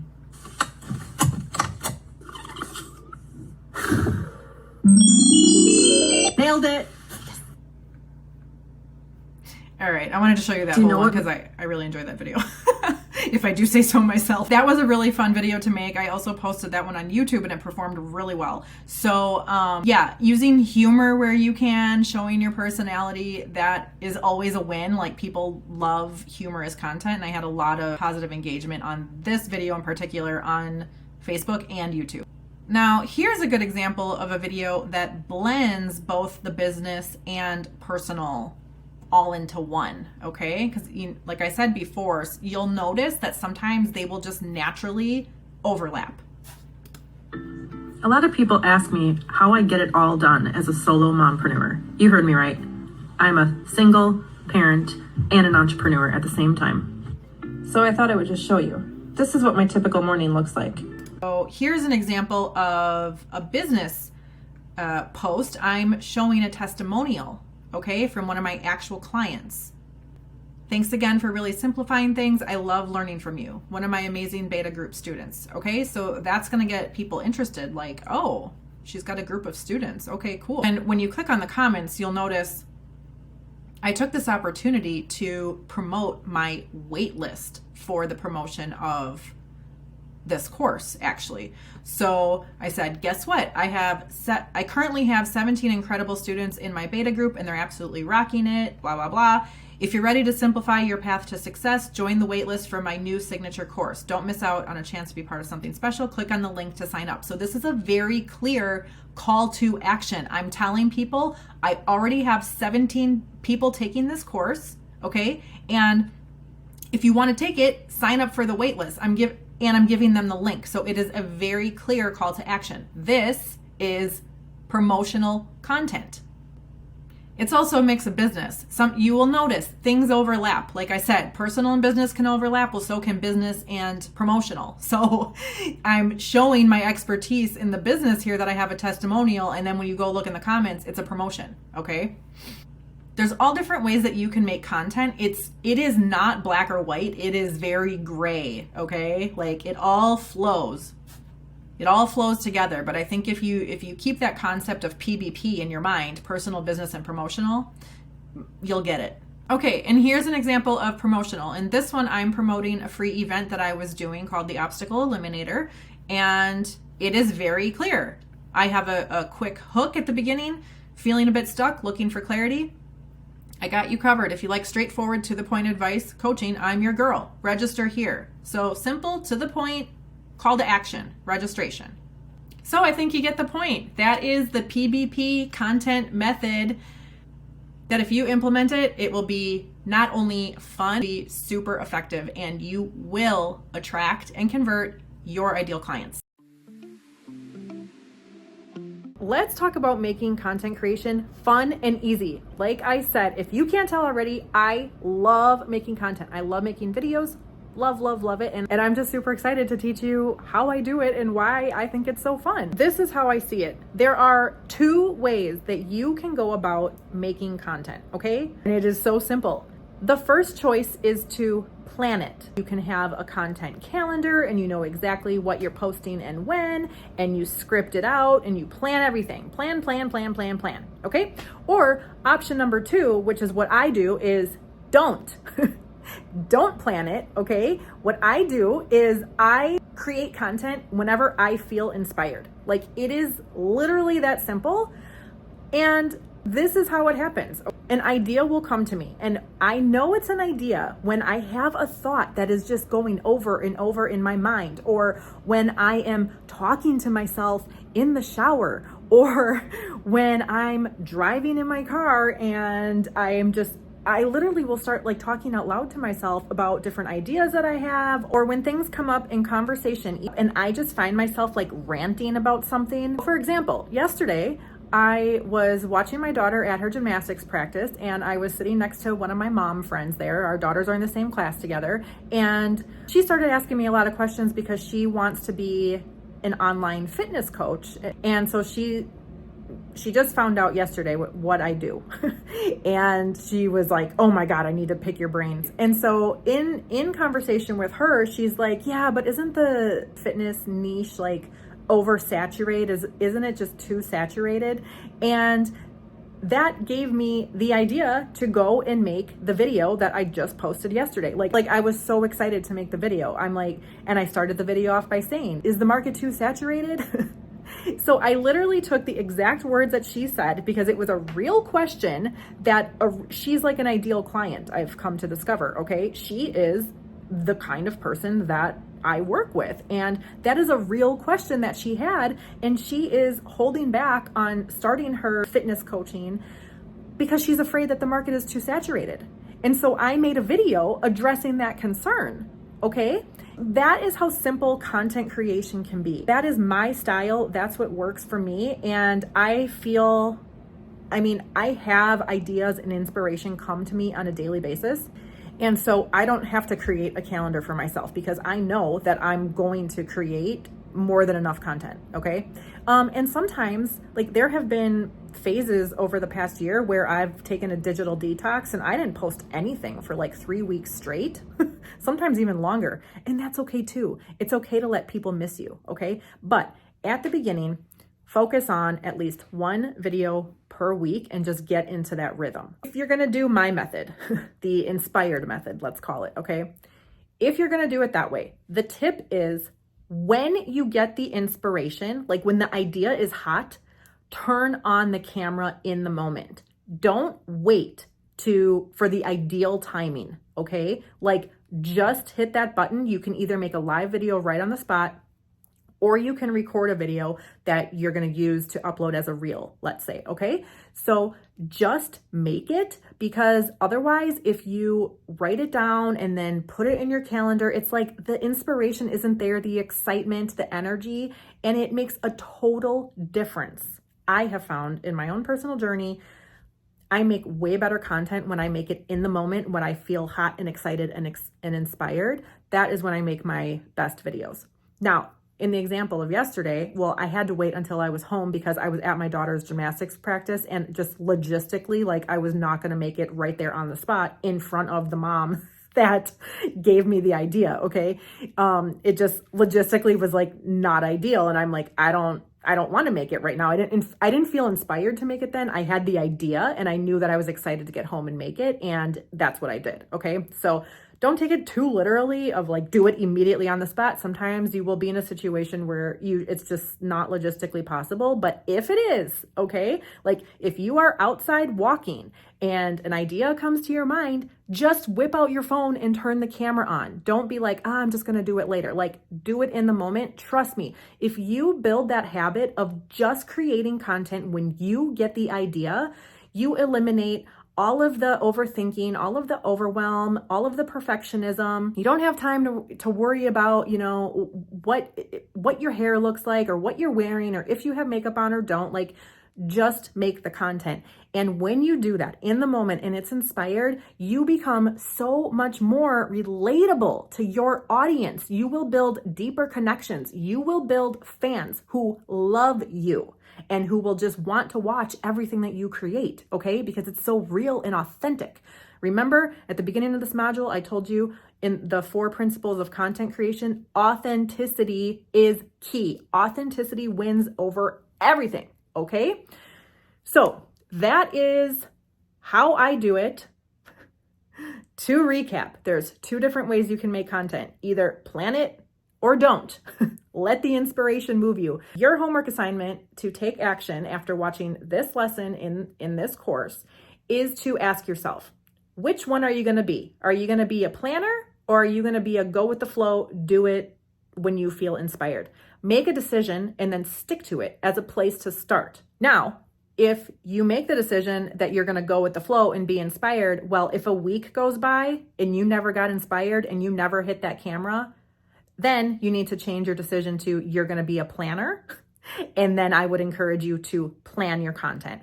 In the next lesson, I'm going to show you a fun and easy way to have endless ideas effortlessly, how to have a content calendar, how to make that plan, and how to do all of that in a really simple way using AI.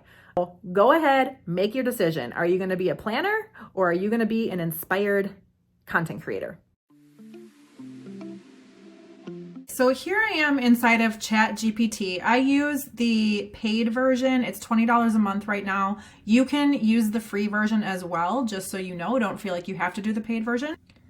So what I wrote is, I'm a feng shui coach for moms with young children. I want to make one video per week on Facebook for the next 3 months, focused on 70% personal, 25% business, and 5% promotional content. Please create my content calendar for me.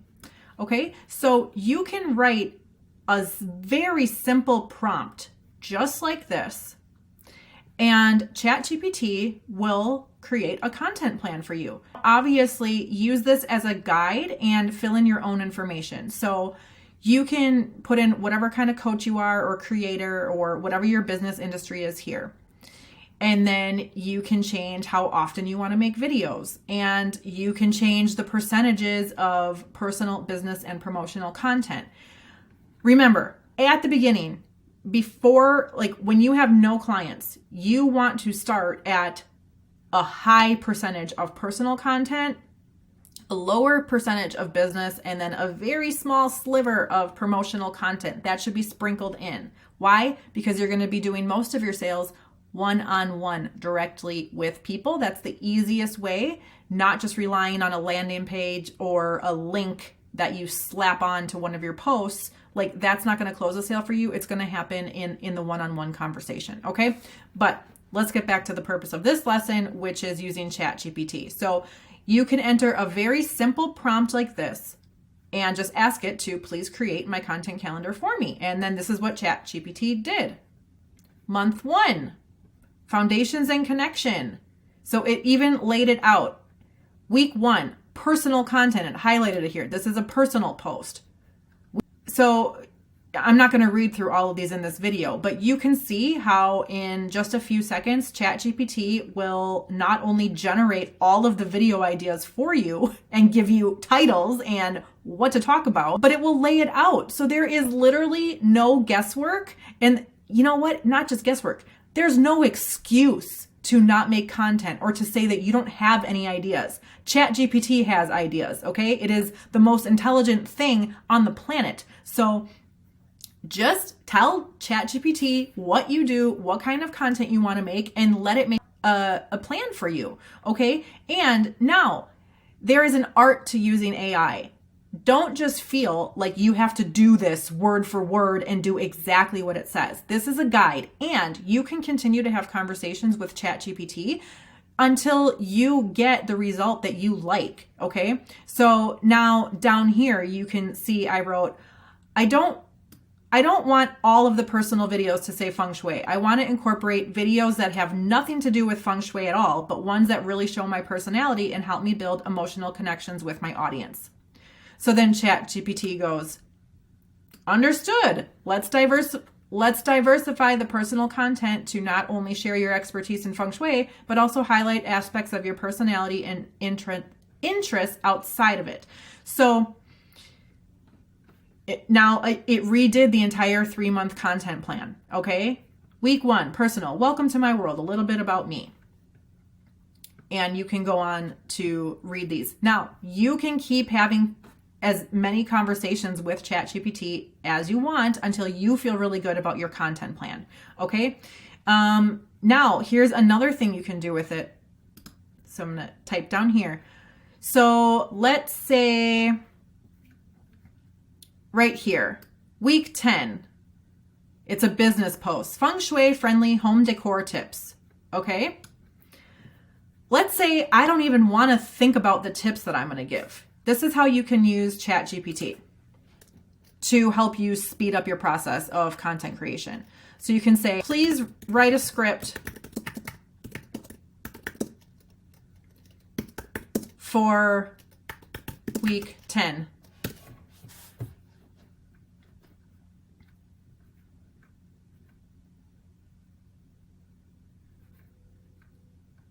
Okay, and you can see right here, just in seconds, ChatGPT says, certainly for week 10, we have feng shui friendly home decor tips.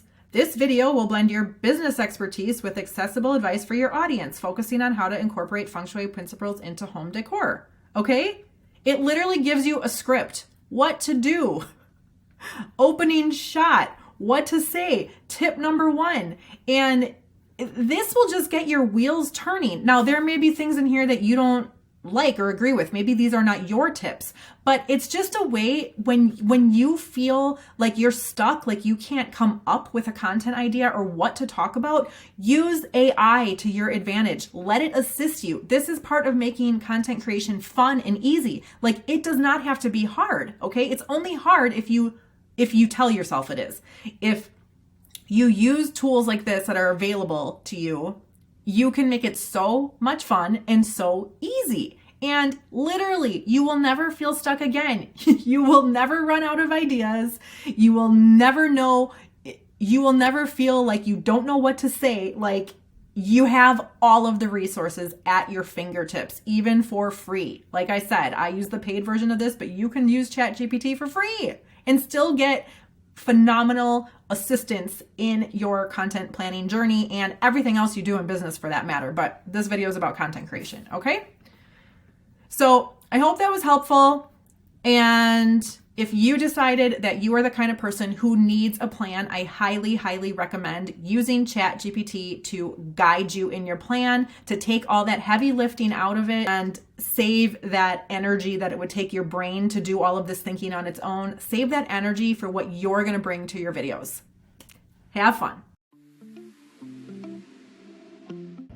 Hey, real quick, let's just have a heart-to-heart for a minute, okay? Put your pencils down. Take a deep breath.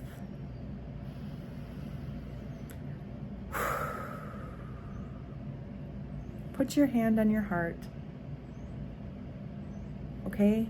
And just know that you can do this. The business that you want to build and that you are building, it will happen. You can do this. You have everything you need already inside of you. You are smart enough. You are wise enough. Your audience already exists in the world. They are eager. They are out there. And they cannot wait to meet you. They just don't know it yet. Okay? When you put yourself out there, they will find you. They will fall in love with you. And they will turn into paying clients. So have your hand over your heart. I'm here. It's the morning. I'm reading a book in my cozy chair. I'm wearing this ridiculous sweatshirt that I love to sleep in. It's got a sun and moon and flowers on it. Okay? I have 2 blankets. I just love this one with the smiley face flowers. So I'm just like in my cozy spot in my morning routine before my daughter wakes up, okay? And I just felt like I just wanted to share this message with you. Like, I know how it is, like, you know, be proud of yourself. You're here showing up, taking this course because you want to invest in yourself and you're learning new skills and capabilities. And I know that just part of the process is self-doubt is going to creep in. You're going to have moments where you're wondering if you can really do this and if this is really for you and if you really have what it takes. And so, again, I just want you to have your hand over your heart, maybe close your eyes, take a deep breath, and just know that you are enough and you can do this. You have everything you need inside of you. The only way it's not going to work is if you give up on yourself. If you believe in yourself and you believe in your vision and you keep going, you will get there. And it is a journey, it is a process. And focus on enjoying every day of it, even when it feels hard. Find a way to make it fun. Find a way to remind yourself that you are working towards building your dream.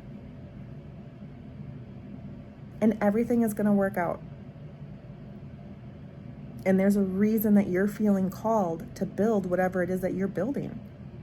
So build it. Okay? You got this, and I'm cheering you on. Let's talk about click-worthy captions. If you are making a ton of great video content, but nobody clicks on it, that sucks. We want to make sure that people are actually clicking on your videos so that they're watching them so that they can get to know, like, and trust you and then become a client. So there is a lot to learn about writing great sales copy, and that could actually be an entire course on itself. So because I love simplifying so much, I just wanted to give you one thing to keep in your mind every single time you go to write a caption or a title or a headline or whatever. When the goal is to get somebody to click, this is the tip. You want to spark curiosity. Keep that in your mind. Spark curiosity, or even one word, curiosity. You want the potential viewer to feel curious and then actually click and watch your content. So here we are inside my computer, and I want to show you some examples of captions that I've used to spark curiosity that made people click and watch the video. So I'm on my profile and I just clicked on Reels so that we could see, and let's look at some of the higher number ones. So this one here says, single mom versus car seat. Okay, so the person's like, oh, I wonder what's going to happen there. Okay, so they clicked and watched it. Here's this one, just another day in the office. Okay, and the person could see that it's like me dancing. Okay, so that sparks curiosity because people are like, she's having a dance party. How is that her work day? Okay. Here's another one with 1,000 views. How I juggle it all as a solo parent and entrepreneur.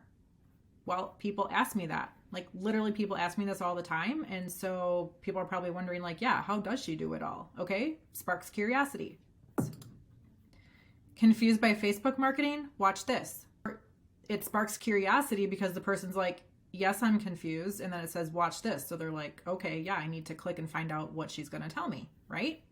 Here's another one. Dreaming of ditching the 9-to-5 grind? Don't make this common mistake.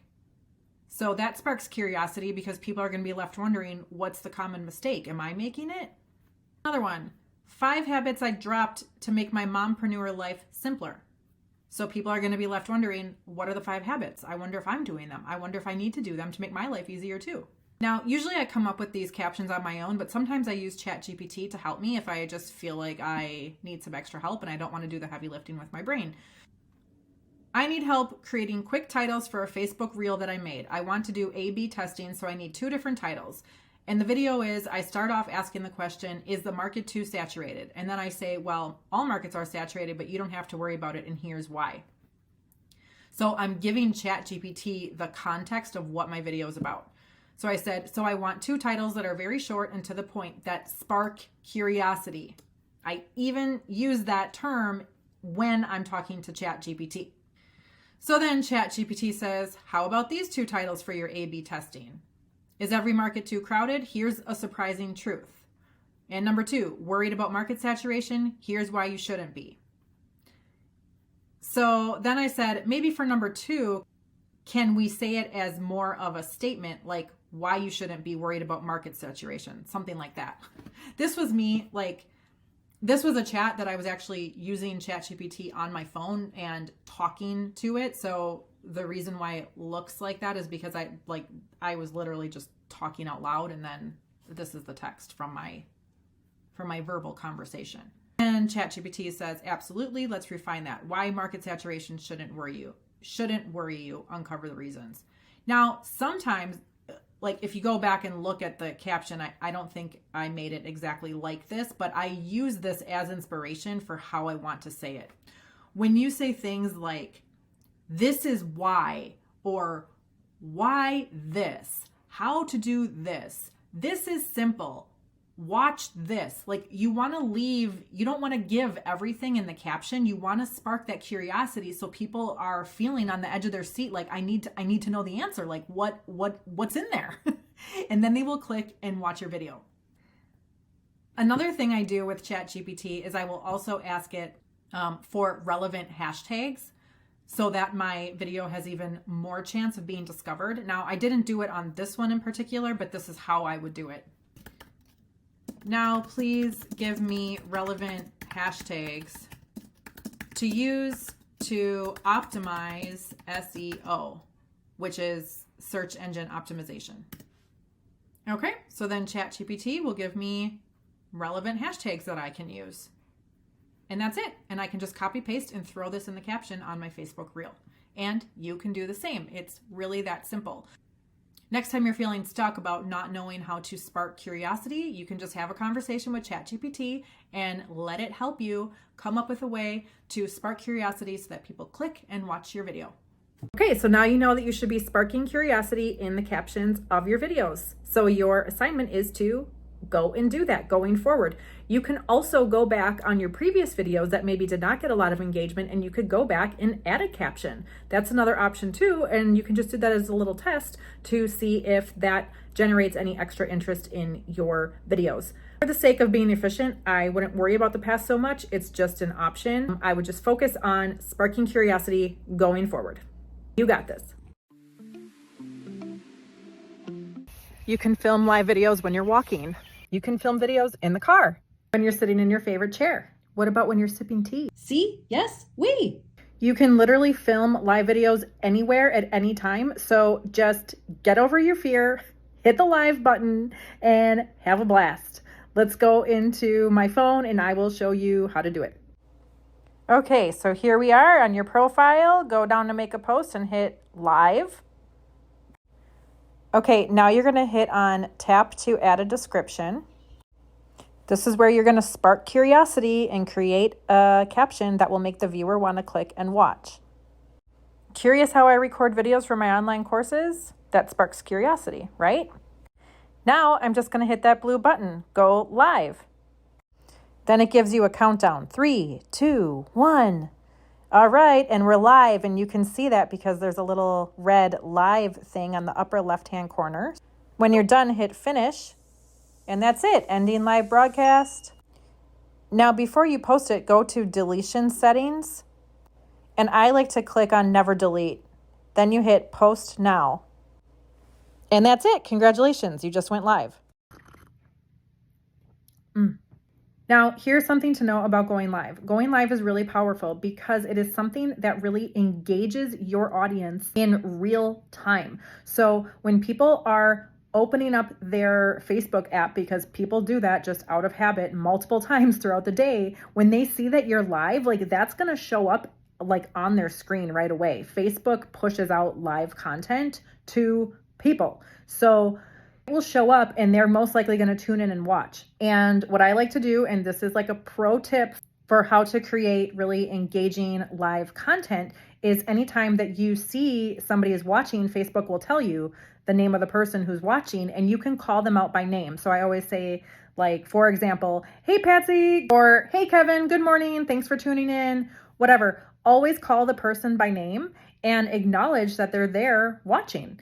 That makes the viewer feel more connected to you and they're more likely to even stay on and continue watching. And it lets other people know, for the people who didn't catch you live, but they're going to watch it later on your profile, it lets them know that you are the kind of person who values their viewers. You are the kind of person who engages their audience. You're actually interested in the community that you're building. You're not just talking at people, you're talking with people.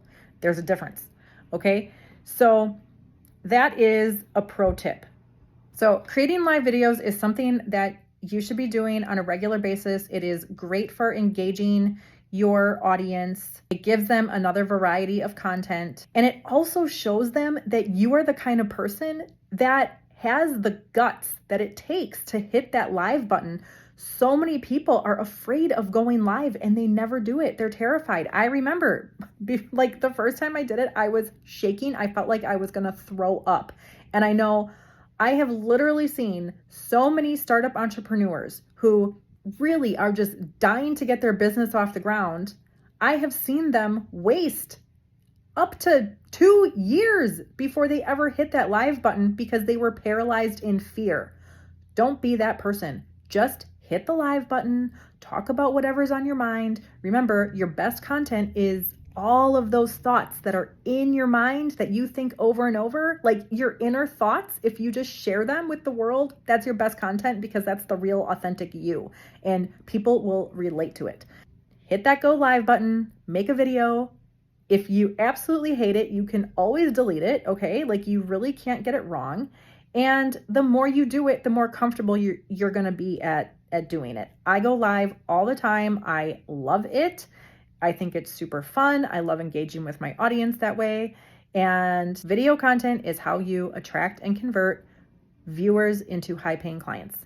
So when would now be a good time to hit that live button and go live on your profile? Now, let's talk about Reels for a second. Reels are super powerful. They are the hot thing on Facebook right now. People love short form content because people's attention spans is really short, okay? Here's what you need to know about making Reels. Number one, they can be up to 90 seconds long. Number two, I find it most effective to first record a video in my phone, just like I'm doing here, make sure it's under 90 seconds, and then I go into Facebook and then upload it as a reel. Number three, always add a caption with relevant hashtags. Number four, make sure that the visibility is public. Now, you should have already done that in the audience and visibility settings of this course. So all of your posts should already be public, but if not, go back and double check and make sure that you have those settings correct. So let's go into my phone and I'm going to show you how to then take that recorded video and then upload it as a reel and also add on the captions. On your profile, click on Create Reel. Then you're going to select a video. Okay, I picked one that's 40 seconds. Now I'm going to click on Captions and you will see it says transcribing audio. This is a feature that Facebook has built right into their platform, so it's super easy. Now, if you notice any typos, you can click on Edit Captions, and then you can go in there and then fix any typos, or you can even add emojis to the text if you want. Then when you're done, you can move it around on the screen wherever you want to place it, like I just did, and hit Next. Now here's where you add your caption. Remember, you want to spark curiosity. So I'm saying, curious how I make reels easily? Watch this. ... leaves the person hanging. Okay. Now I'm going to throw in some hashtags that are relevant. I usually do mompreneur. That's like one of my favorite hashtags because that's just relevant for me. This video is about digital marketing, so I'm going to do that one. And that's it, just for this example. Okay, now that I've got my caption in there, I just hit the blue button, post at the bottom, done. Okay, so can you guess what your take action assignment is? That's right, you guessed it. It is to go and make a reel. You know what to do, you know how to do it, so there's no excuse. Go and make a reel. So now we're going to talk about lead generation, which is one of my favorite marketing strategies, one of my favorite kind of content posts to make. It is super effective.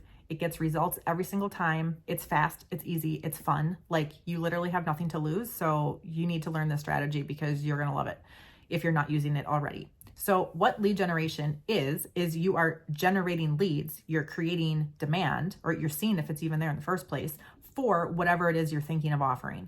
So the reason why I say this has a 100% success rate is because there's only two possible outcomes. Either number one, you are going to generate leads for whatever it is that you're thinking of offering, or number two, you won't. And then you win because then you save time by not creating something that nobody wants or needs. So lead generation is extremely powerful because you are literally creating demand before you create the supply. So lead generation is super important. This is a tried and true strategy. Tons of people are using it. I've used it tons of times myself. Super successful. I have had many times where people have wanted what I was thinking of offering, and I have had times where there hasn't been much of a response, and then I saved myself the time by not creating it because not enough people wanted it. So there's 3 simple steps to lead generation. Step number 1 is to create a lead generation post.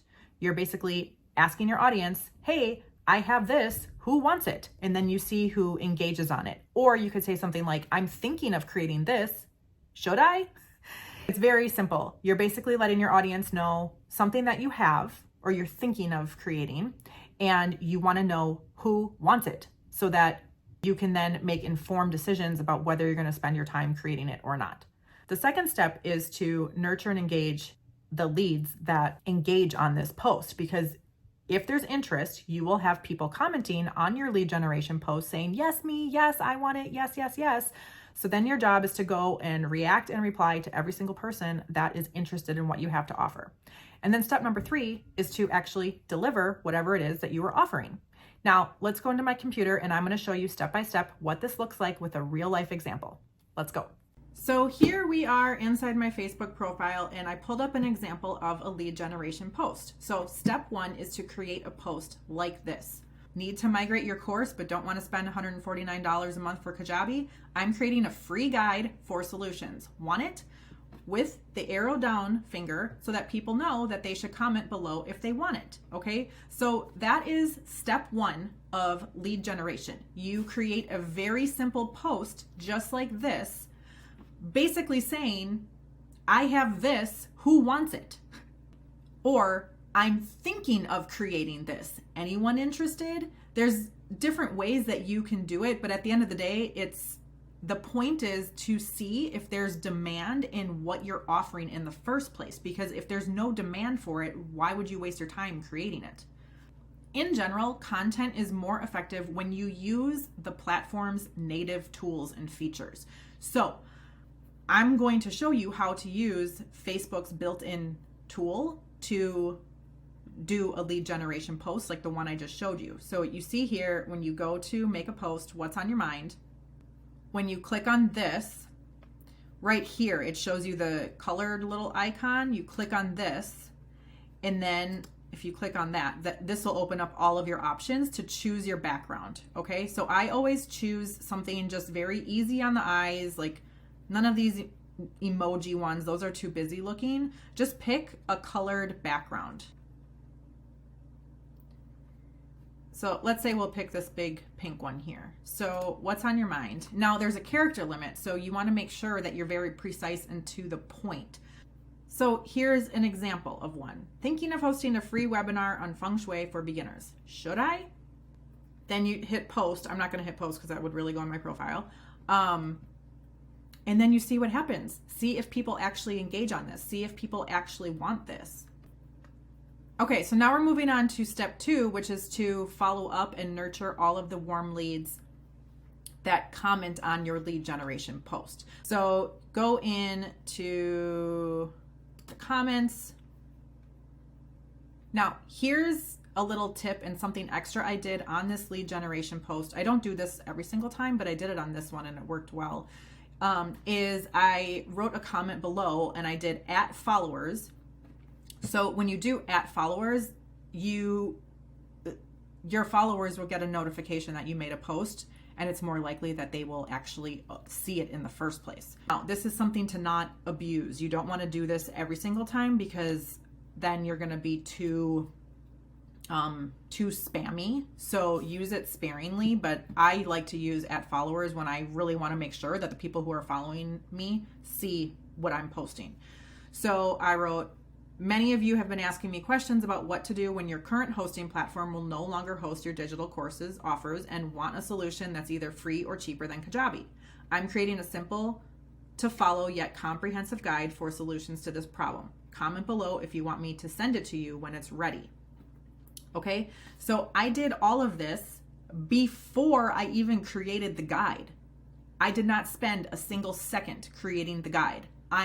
I knew that if I had enough people who wanted my solutions, that I would provide the solutions after that there was enough interest, because this is knowledge I already have. Like, I didn't have to do research. Like, I already know this because this is my expertise. I'm very knowledgeable about different hosting platforms. So I knew that I could create something highly valuable for my audience if they wanted it.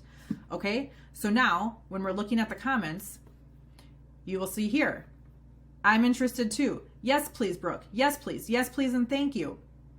Yes. Yes, please. Thank you very much. Yes, please. Of course. Yes. Absolutely. Loved how simple your instructions were for the other one. Yes, please. Yes, please. Yes, I'd love to. Yes, that would be awesome. Yes, yes, yes. I don't have a course yet, but knowledge is power. So yes, please. And thank you. Like, so look at this. This would be very helpful. I'd like this info. Thanks. Yes, yes, yes, yes, yes, yes. Okay. So there's clearly so much interest. So now this is step 2. What you do is you want to nurture and engage with every single person who is engaging on your lead generation post. Okay. What I do is I react. Okay. A react is when you do like a thumbs up, a heart, any of these reactions. Okay. I typically do the heart one because that's just more fun and people feel more cared for when you give a heart versus a thumbs up. So I do a heart and then I reply. Okay. And the reply can be this simple. Okay, added you to my list. It will be done this week. So I'm informing the person of like, I acknowledge that they want it.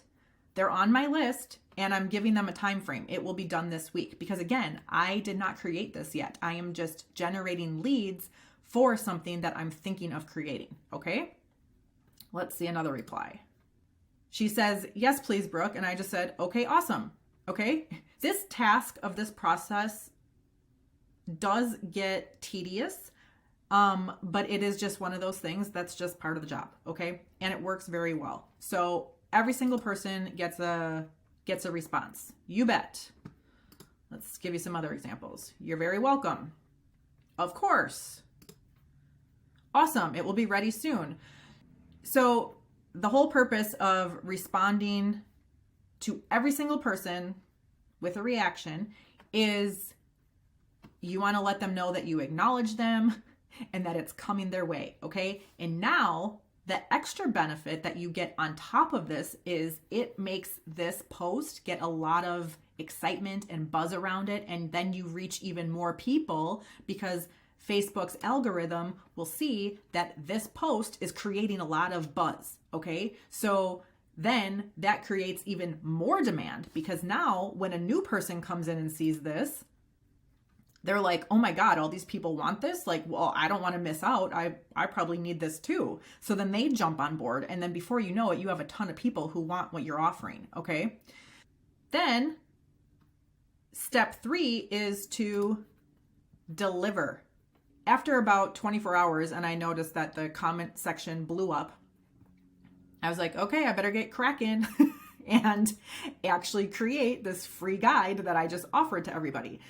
So then step 3 is to actually deliver it. So I created the free guide. I created a very simple PDF download using Canva. I'm not going to go into that in this video because that is a whole separate tutorial. But once I had my PDF download ready to go, then I created a landing page on Kajabi, which is the platform I use right now, so that I could send this link.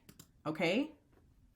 This is the opt-in page. So now I copy paste and I send this link via private message on Messenger to every single person that said that they wanted it. Okay.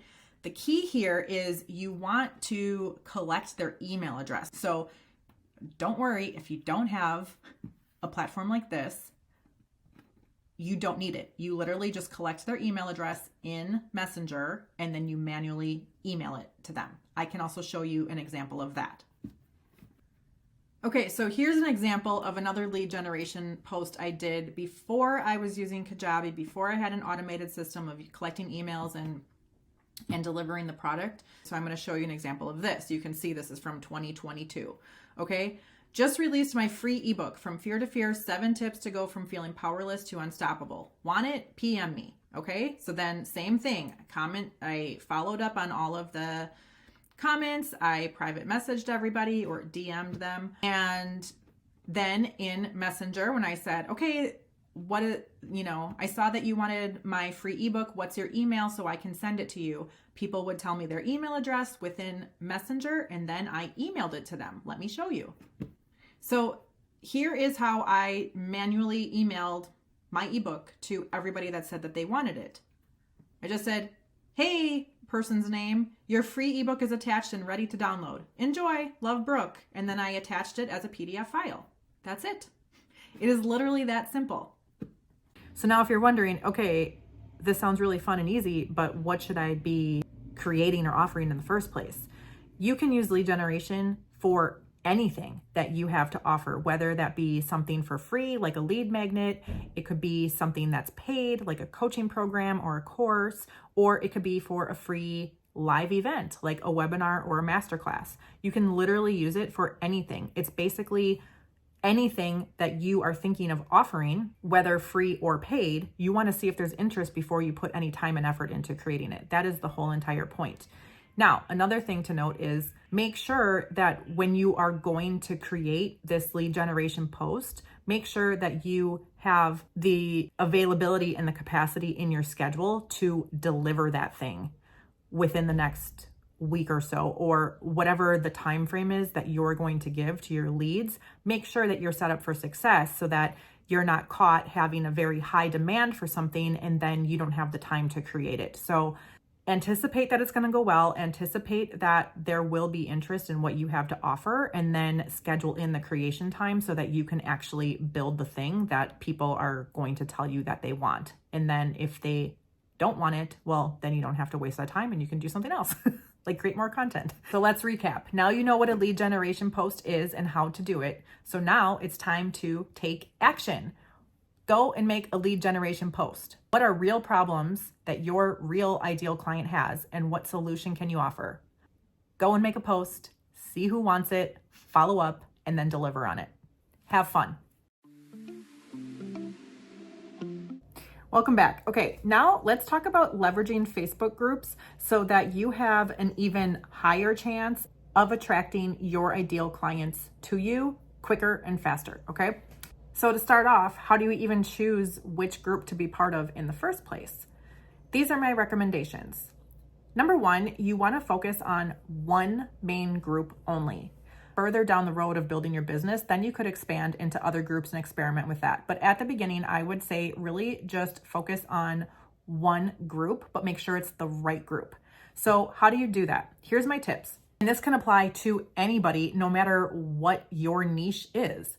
I think the smartest thing you can do, and this is what works for me, is be part of a group that is focused on growth and personal development. And the cherry on top is if you can find a group like this that is actually a paid membership to be part of. That allows you to really go a lot faster because you're already filtering out people who just want free stuff. When you put yourself in a group of people who are focused on personal development and it's a paid membership, you are automatically in front of people who are willing and able to invest in themselves. So no matter what your niche is, chances are there's going to be people in that group who are willing to invest in whatever you have to offer because it's going to help improve their life. Hence, personal development. Really, any niche, especially in the online coaching space, can apply to that because people are always looking for new ways to learn and grow and develop themselves, and people have many different interests. To recap, one group, ideally a group focused on personal development, and extra cherry on top, find a group that is a paid membership to be part of. Okay, the second part of leveraging Facebook groups, after you choose which one is the right one for you to be in, what kind of content do you make? This is the goal. You want people to just know who you are. So show up in that group, again, heavy on the personal content. You're not going in there to find clients, okay? You are going in there with just the goal of becoming a known person in the community. When you become known and you build your online presence within this group, people start to know, like, and trust you, and that's when people buy from you, right? I've been in groups before where you can like sniff out the people who are just making content in there because they are trying to find clients. Like, it is so, like, I can't stand it. They stick out like a sore thumb. I'm like, oh God, that person's fishing for clients. Other people can sniff it out too. And nobody likes that. And you know who else doesn't like that? The owners of the group. You always want to respect a private group's rules. The group is there in the example of a personal development group. Like, everybody's there because they want to learn and grow together. They don't want to be part of a group where people are just promoting themselves all the time. Like, nobody likes that, and then it chips away at the integrity of the group. So here's what you do. You focus on asking yourself this: how can I add value to the group? When you focus on creating content where you're sharing maybe personal stories, giving tips, talking about a struggle that you had and how you got through it, you are adding value to the community. When you focus on that, just showing up as yourself and asking yourself how you can add value, you become a really well-known, liked, and trusted community member. And that is how you attract clients to you. Okay, let's go back to the rules. So you always want to respect the rules of a private group. You don't want to be promoting yourself. And in some cases, they have rules where you are not supposed to be direct messaging people or adding them as friends. If there's rules like that in this group, what you do is you just become a known person, like we talked about, you add value, and what will happen, and this has happened to me, is that you attract the right people who are going to end up being your clients, and they start following you. This is the journey that they go through. They see you as this valuable community member who keeps showing up consistently and consistently adding value to the group. What they do when they recognize that, when they identify that they like you, they like your personality, they like what you have to say, whatever, they're going to go and they're going to look at your profile. And then it's like, that is when they really start checking you out. So think of your Facebook profile in professional mode, right? Is really like your first website. And this is why you don't need a website at the beginning, because people will just go and stalk your Facebook profile. So after they discover you in a group and discover that you're somebody who they know, like, and trust and is adding a lot of value to their life, they're going to go and they're going to check you out on your Facebook profile. And then they're going to start seeing all of the content that you have on there. And then they're probably going to start binge watching it. So then they're going to follow you. Then they're going to add you as a friend. And then that is when you now have the freedom to accept their friend request. You have the freedom to send them audio messages. Now you have the freedom because you attracted them to you and they built a friendship with you outside of the private group that you were in. This is how you show up in a group as a valuable community member.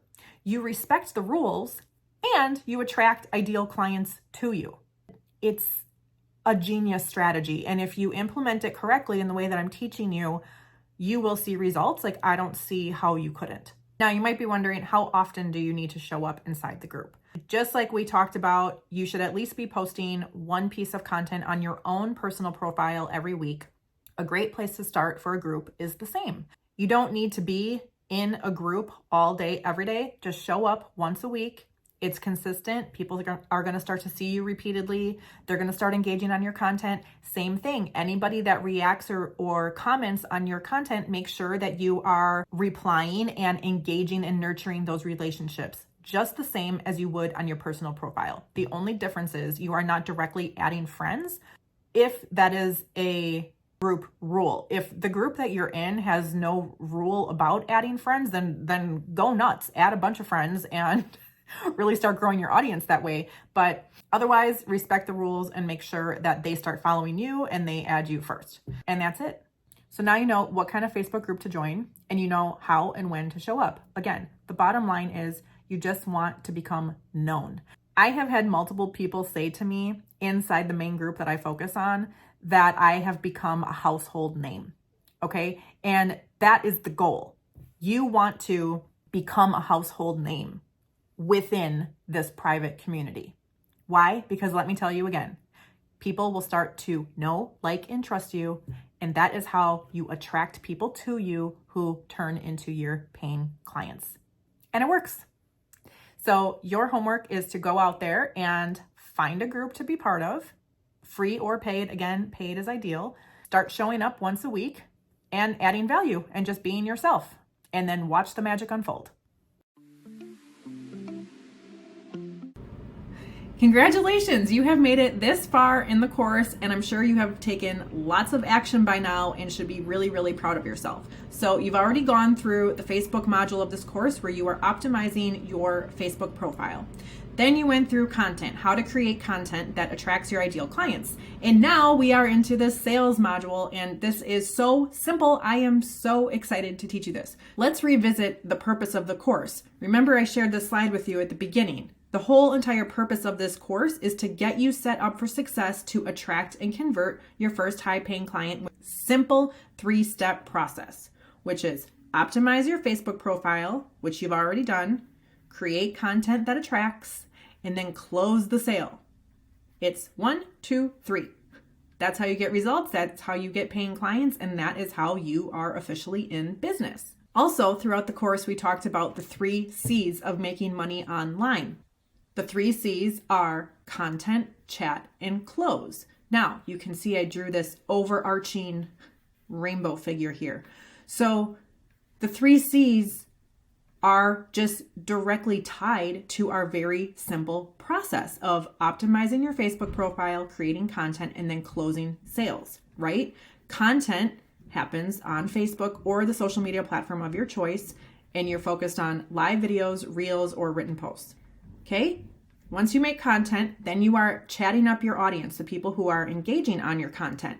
How do you do that? Reply to comments, you're adding friends, you're sending audio or text messages, and then inviting people to Zoom. And then number 3, the close.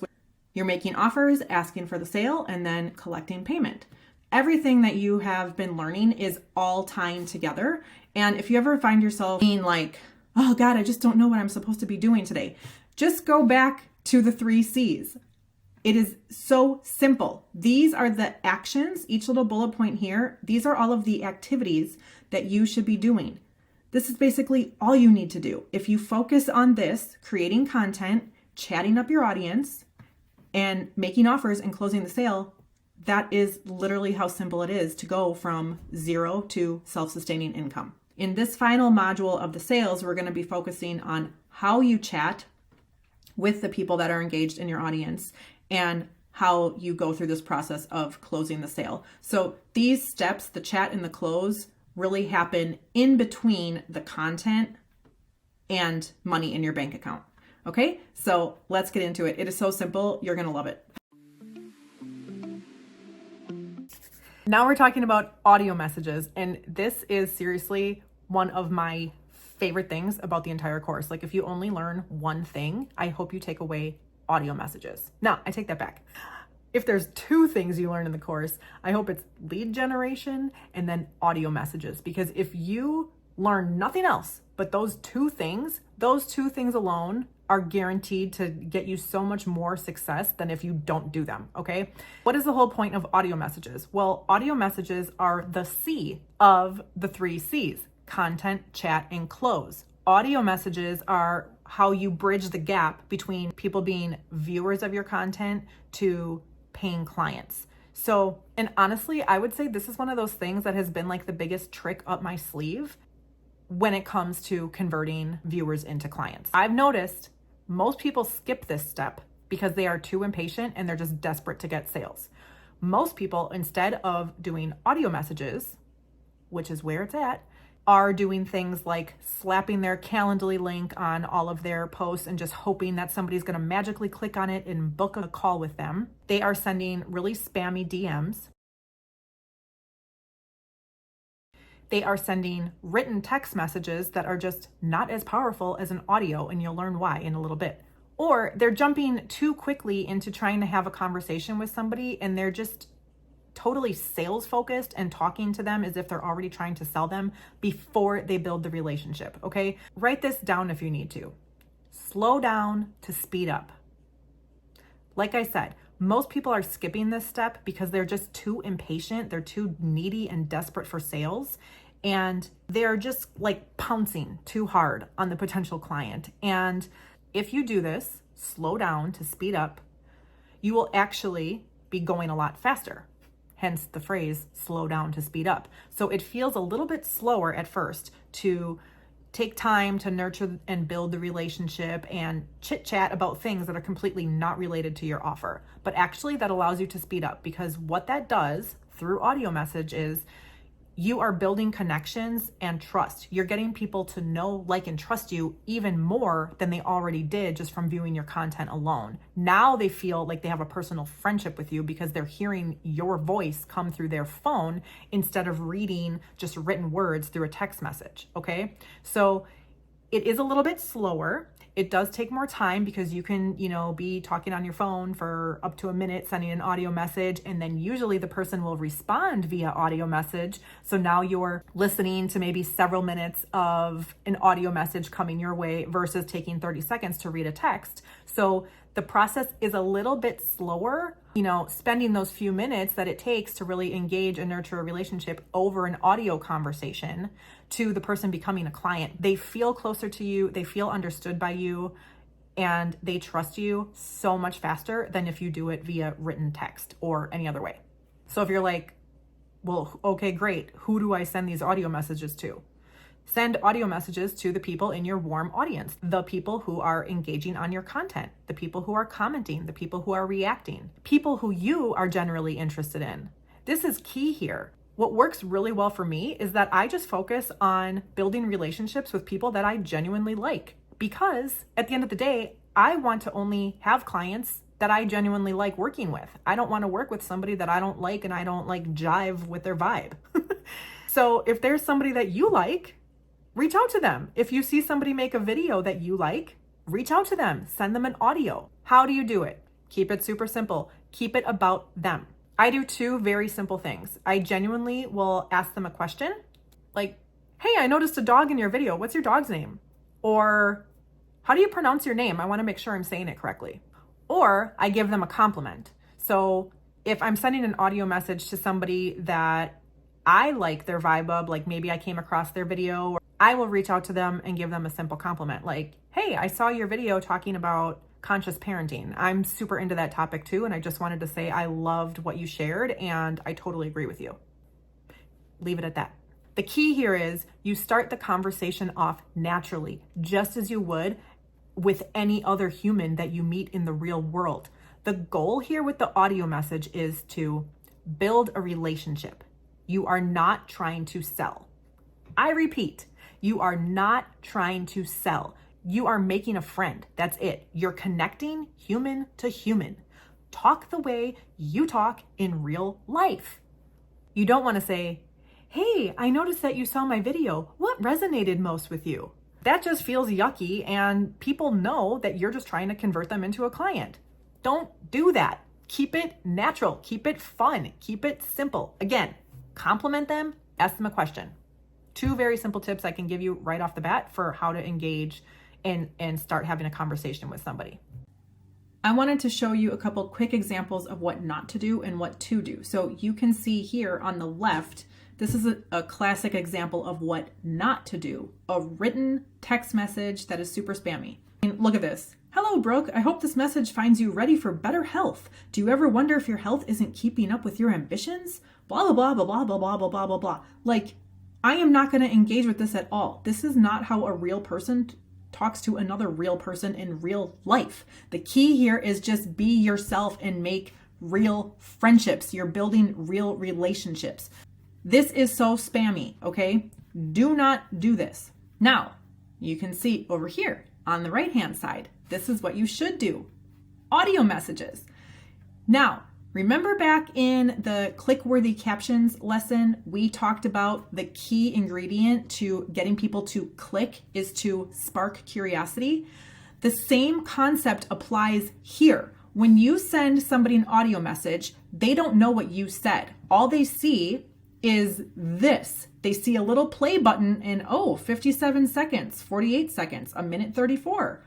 So this leaves the person who's getting this in their inbox, it leaves them feeling extremely curious. You know what curiosity leads to? A click. A click of what? This play button. So they're going to hit play because they are going to be so curious. What the heck does he or she have to say to me?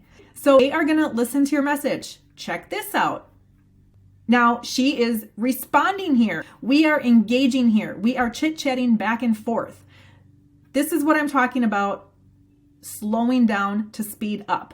As you can see, to read a spammy DM like this, it takes me about less than 10 seconds. To have an audio message conversation like this takes several minutes here, okay? It does take longer, but it is so much more fun. It is so much more genuine. You are going to be building genuine and real relationships, and these people, through these kind of messages, will turn into your paying clients. I'm telling you, like, this is literally how I have converted my viewers into paying clients. Remember, I went from 0 to a self-sustaining income with less than 1,000 followers on Facebook. And this is how I did it. This is one of those key components. I built real relationships with people through audio message like this first. And then I invited them onto either a video call with me or a Zoom or a live event where then the offer took place.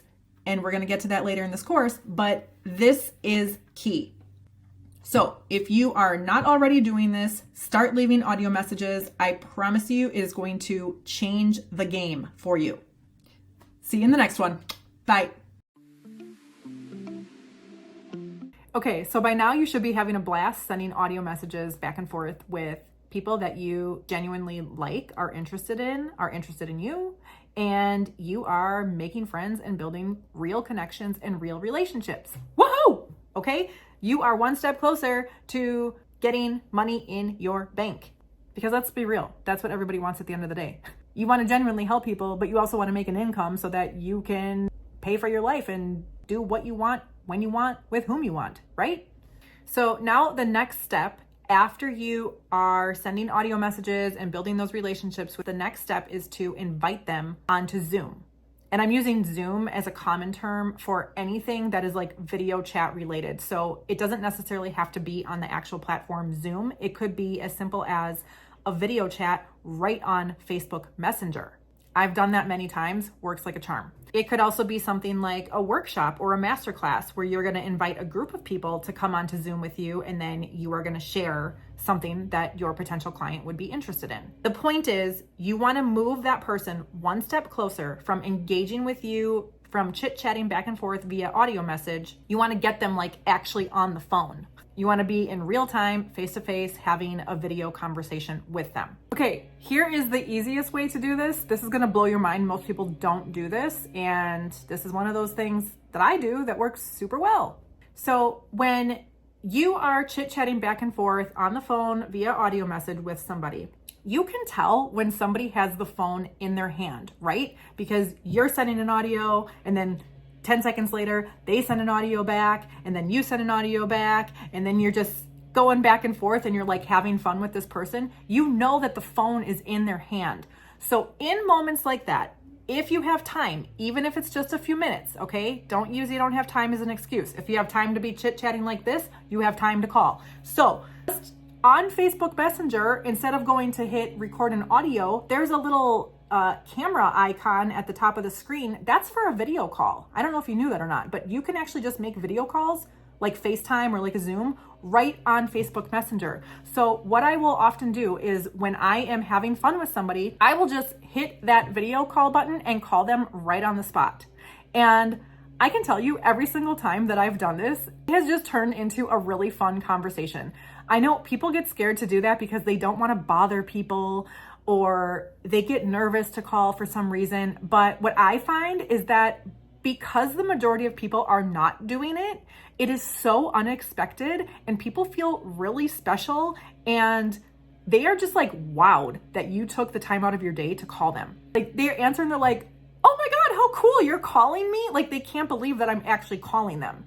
And I usually say something like, yeah, I mean, we were just texting back and forth for the past 10 minutes, so I figured I would just call you. That would be easier. And they're like, yeah, that makes a lot of sense.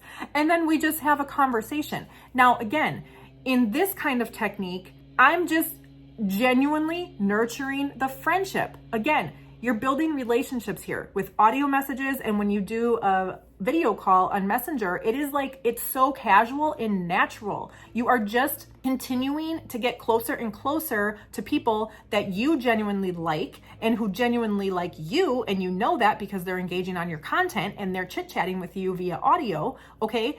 Just get one step closer to building that relationship and get them on the phone right in front of your real face. Okay, in real time. It's like audio message on steroids. It takes that connection level like just to the extreme. Like now you're friends. Okay, now you're friends. Now you're chit-chatting in real time via video. Now you guys are close. Okay, and it's incredible. This is the part where the slow down to speed up really comes into play, because every single time I have done this on a video chat, that is when people start opening up about their problems.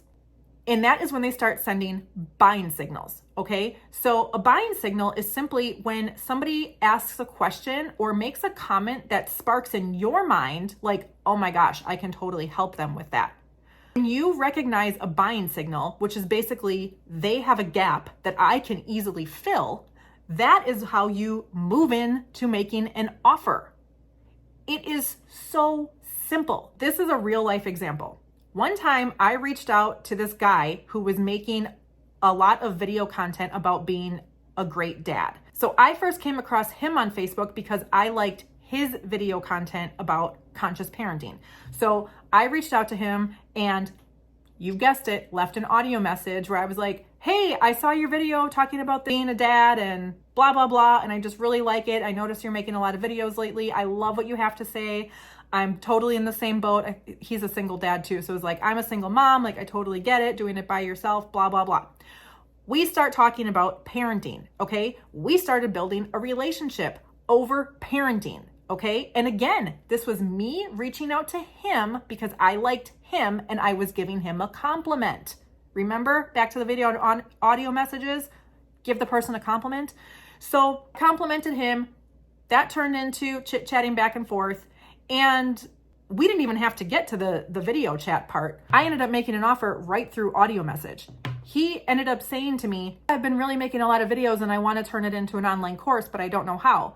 And at the time, I was offering coaching packages around helping people build their online courses. And I had created a course called Course Building Simplified that taught people how to build their first online course step by step. And so when he said to me, yeah, I want to build an online course, but I don't really know how. Aha, that was my buying signal. So I transitioned it to, I help people create courses and I actually have a course teaching you how to make a course. And he was like, oh, you do? I didn't even know that. And I was like, yeah. So he said, okay, send me the info. So then all I did was I said, okay, send me your email so I can just send you the information. So then he gave me his email address and I quickly wrote an email giving him the two options. You can either have option 1, I do it with you / do it for you, or option 2, do it yourself. Here's my course. Here's the link. And that's it. He ended up buying my course. It's as simple as that. Somebody that I just genuinely complimented via audio message turned into a sale of an online course, like very quickly. This probably happened from the time that I sent him the first audio to him actually clicking the purchase button of my online course was probably the span of a week. So that's how fast it can go sometimes when you just genuinely engage with somebody and then all of a sudden they end up paying you. Like it really can be as simple as that. Another way you could invite somebody to get on a Zoom with you or a video call is, let's say you're going back and forth on audio message and you don't have time to just call them on the spot. You could just simply say, I'm loving this conversation we're having. I have to go right now, but would you want to set up a time to Zoom with me? I would love to chat with you further. And then see what they say. When you make it casual, people are more likely to be like, yeah, because if you're going back and forth on the audio message and you're chit-chatting, why wouldn't they want to talk to you on Zoom? Why would they not want to? And especially because you're keeping the conversation all about personal stuff. You're not trying to sell them anything, okay? You're just, again, you're moving them one step closer to you.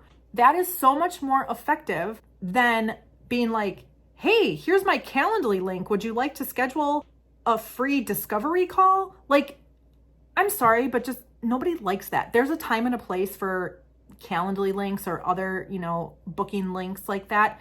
It's when you already have a ton of paying clients and your demand is more than you can supply and you need some sort of automated system like that. Remember, going back to building the house like we talked about at the beginning of the course, things like a Calendly link are for when you are further down the road, when you've already built your foundation and you already have a wall up, maybe your second wall, or maybe you're on the roof. You don't need it at the foundation. All it does is make it less personal and it makes it harder for people to get closer to you. This reminds me of the Amazon example. Now, Amazon, obviously is one of the most profitable companies in the whole entire world.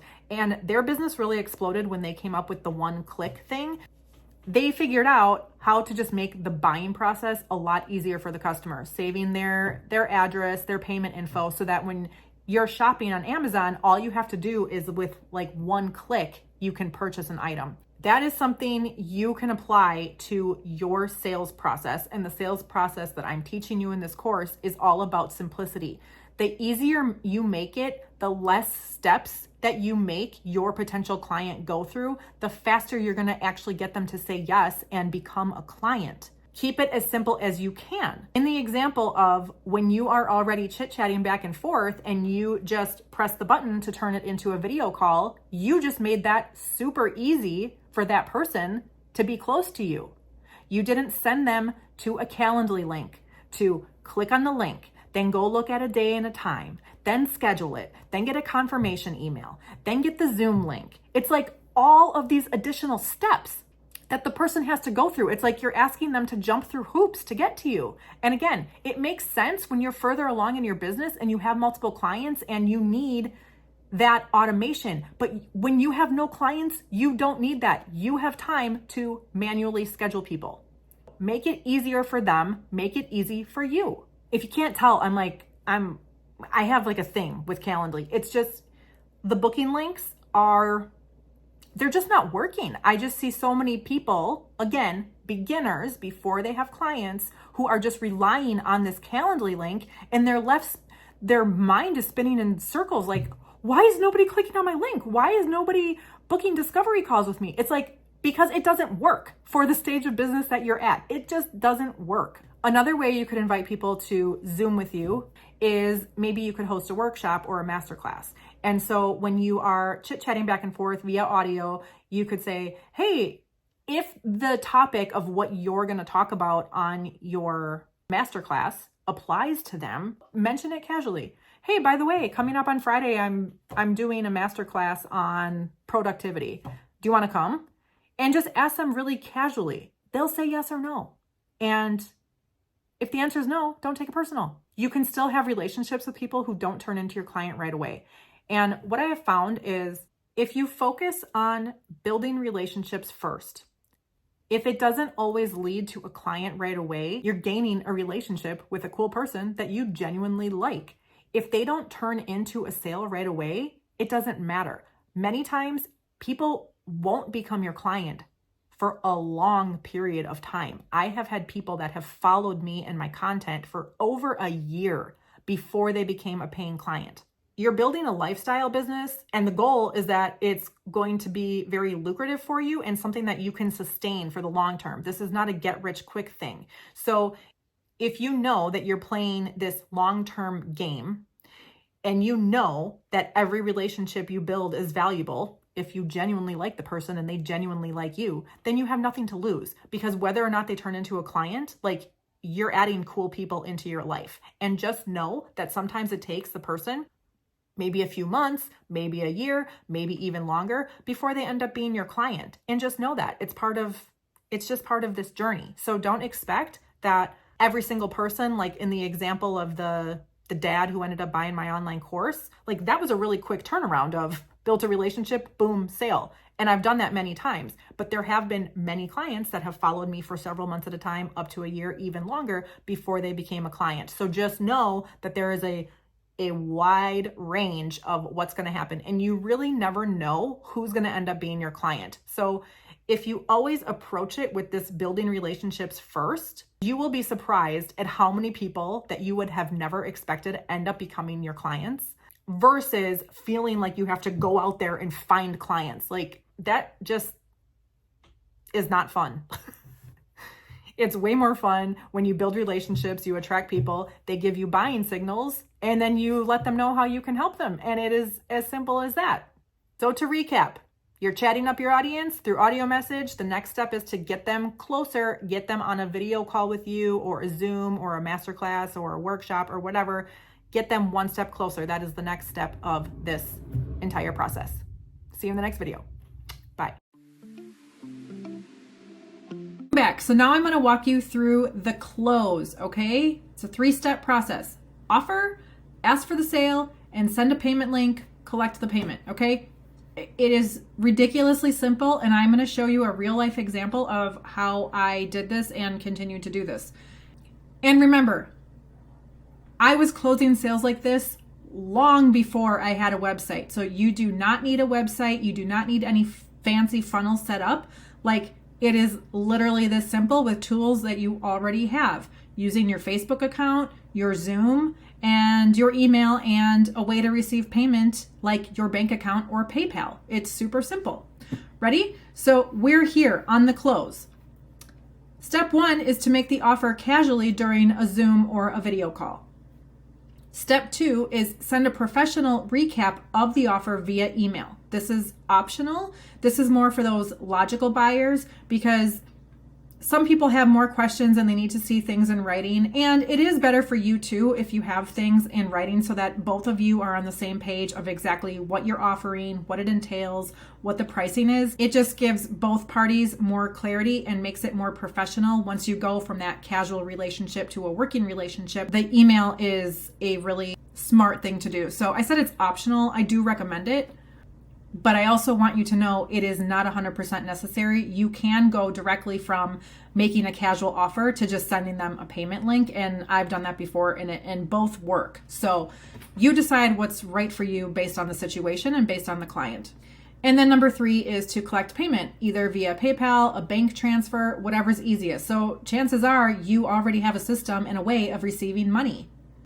There is no way that you are an adult functioning in this world without a way to receive money into your account, right? So use what you have. If you need to, set up a business PayPal account or a Stripe account. You can also use Wise. That is a really great platform to use if you are going to be receiving international payments. So now, before I show you exactly what I did with the close in this particular client, I'm going to back up and show you how I transitioned this person from audio and text messages to inviting them to a call with me to then be able to do the close, okay? So this is just a quick screenshot of a conversation I was having with this client in Facebook Messenger. And this was after we had been chit-chatting back and forth on audio message. I just casually said, also saw your issue about the videos from your phone to computer editing. All the stuff that goes into it. If you want, I'd be happy to do a quick Zoom call with you so I can tell you the easiest solution to your problem. Okay? So in our conversation, I got a buying signal that she was having issues with problems that I know I can solve. And so that is where I extended the invite. And do you notice how casual I made it sound? If you want, I'd be happy to do a quick Zoom call so I can tell you the easiest solution to your problem. Like, who's going to say no to that? Nobody. So she says, hey, Brooke, thank you so much. Blah, blah, blah, blah. Yes, I would love to have a Zoom call with you. I'm getting ready to go on vacation. Do you have time Friday or after I get back on the 11th? Let me know what works again. Thank you so much. So she's thanking me for inviting her to a Zoom call, okay? I said, sounds great. Have an awesome vacation. Yes, we can plan something when you're back after the 11th. Talk to you then. Can't wait. Okay? So do you see, when you offer to help people solve their problems, they thank you and they actually can't wait to Zoom with you? It doesn't have to be this heavy salesy, like you're trying to get somebody on a discovery call with you. It just can happen in natural conversation. And notice, I manually am scheduling this. I did not send her a Calendly link. Why? Because like we talked about, that just gives the person more hoops to jump through to get closer to you versus having a natural conversation and saying, yeah, we can do it after your vacation. Talk to you then. Easy. Now, I went on to have this conversation with her. We didn't even Zoom. We did it on Facebook video call. Conversation, I uncovered that she needed help building her course. And at the time, that was my offer. I was helping people build their courses from start to finish. So I said, hey, her name, here's a recap of what we discussed about your project and what I can offer you. The service. I will help you create your course from start to finish. I will guide you in collaboration to create all of this stuff, okay? How we will work together. The process will be a hybrid of you and me meeting together via Zoom, and there will be a lot I do on my own, video editing, etc. The price, $2,500 flat fee for the entire project start to finish. And it includes access to my course Building Simplified. So I included a bonus here, okay? You don't need to do this, but this is just what I did with this client. And then I gave her a payment plan option. So I told her the flat fee is $2,500, or payment plan, 4 payments of $625 each, deposit of $625 to confirm the project, and I will be flexible with the other payments so it's comfortable for you. Then you want to give very clear direction. I said, if you'd like to move forward with the process, let me know and I will send you a payment request via PayPal to get this party started. So very simply, you just recap in a professional email these 3 things: what the service is, how you're going to work together, what the price is, and how they can pay you. That's it. Want to see what she said? So she responds, that sounds like exactly what I want. Can we put off the payment until this weekend or Monday or Tuesday? Only because literally I lost my credit card, blah, blah, blah. Okay? I said, sounds great. I'll send you the request and you can pay it next week. No problem. Looking forward to doing this project with you. Sounds great. So then guess what? She paid. We got started. We finished her project. Super happy client. And she's also a repeat client. She's been ongoing with me for over a year. So to recap, I just showed you how simple it can be to do the steps of the close, which is make the offer, ask for the sale, and then send a payment link. I made the offer initially casually during a video call on Facebook video. I sent her a professional recap of the offer via email, and then I collected payment via PayPal. Now, you can do the same. When you get buying signals from people that you are building relationships with, you go through this very simple process to make them an offer, ask for the sale, and then collect the payment. And there you go. You have a client. Okay, let's just have a chit chat like we're having a slumber party here, okay? See, I'm on my bed, kicking my feet. I wanted to include an extra lesson here talking about your offer. This course is not about creating an offer. That is a whole separate ballgame in itself. It could be an entirely different course. It's something that I coach with my one-on-one or group coaching clients because we can really go deep on the topic of how to make a great offer. However, for the purpose of this course, I wanted to give you like a little mini crash course on how to optimize your offer when you're starting, because all you really need is an MVP, a minimum viable product. So now here's some lingo that you need to know in this online monetizing your knowledge space, okay? There's DIY, do it yourself, DFY, done for you, and DWY, done with you. When you are first starting, it is much easier to sell something that is a done for you service, okay? This is why. When you include either your entire offer could be a done for you service, or you could include part of your offer is done for you, it makes it really easy for the potential client to justify in their head why they would invest money, especially thousands of dollars, with you, because if they can see a tangible result, it makes a lot more sense. What I see a lot of beginners trying to do is they have this vision of this like abstract thing of, I want to be a life coach. And although you can do that successfully, that is a very, very broad, abstract topic. When people go to sell life coaching, it's a harder sell than if you sell something concrete and tangible that people can understand of why they would invest money, because they can actually see how it's going to improve their life in real life in front of their face. So here's an example. When I started with my very first high ticket coaching clients, I included a lot of done for you services. So I started with the, I'm going to help you create your online course from start to finish coaching package, which included editing their videos, making their thumbnails, editing their entire outline and structure to make sure that it made sense. I created all of the editable worksheets that the students were going to use. All of those technical pieces that my clients didn't know how to do, I did for them.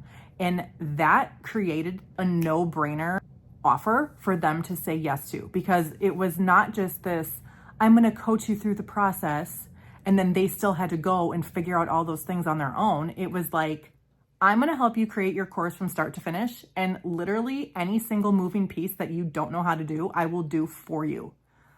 It was such an easy yes. They were like jumping for joy that they didn't have to figure out how to edit videos, and they didn't have to figure out how to make a thumbnail.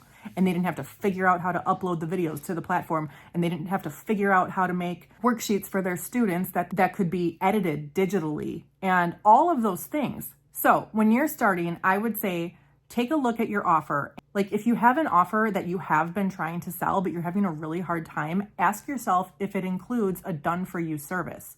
And if it doesn't, I would challenge you to include one. Here's an example of a different niche so you could see how this could apply to you. Let's say you're a career coach, and let's say you also have the skill of you're really good at Canva and you're great at graphic design.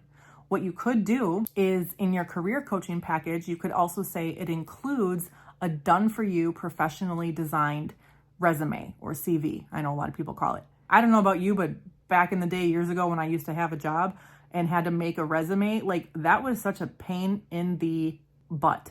And who likes making resumes? Nobody. So can you imagine if you had a career coach helping you find your perfect career and they include a professionally designed resume or CV? Like how much more willing would you be to invest money with that coach? Probably like 10 times over, right? So adding a done-for-you service is a really simple way to make your offer that much more compelling, exciting, and a no-brainer for the client to say yes to you. So there's two different schools of thought of how you can go about creating an offer. One is you pick a niche, you create an offer, and you go out and you make your content and you try to close sales like that. The other is you don't. You are the niche, okay? So, and this is what I've actually done both, and I found that the second one works so much better for me and many other people that I've seen do the same thing. So when you just do the method that I'm teaching you, the PBP method, personal, business, and promotional content, heavy on the personal, you end up creating an audience and they define your niche for you because your audience, the people that you attract, they're going to start asking you questions. And when you pick up on those questions, those buying signals, remember, that's when you know, like, oh, here's knowledge that I have that people want that I can charge for. That is literally how all of my offers and all of my clients have come to be. I built an audience. They started asking me for help. I put a price to it. I charged them in the way that I showed you. And that's it. And my offers continue to grow and evolve.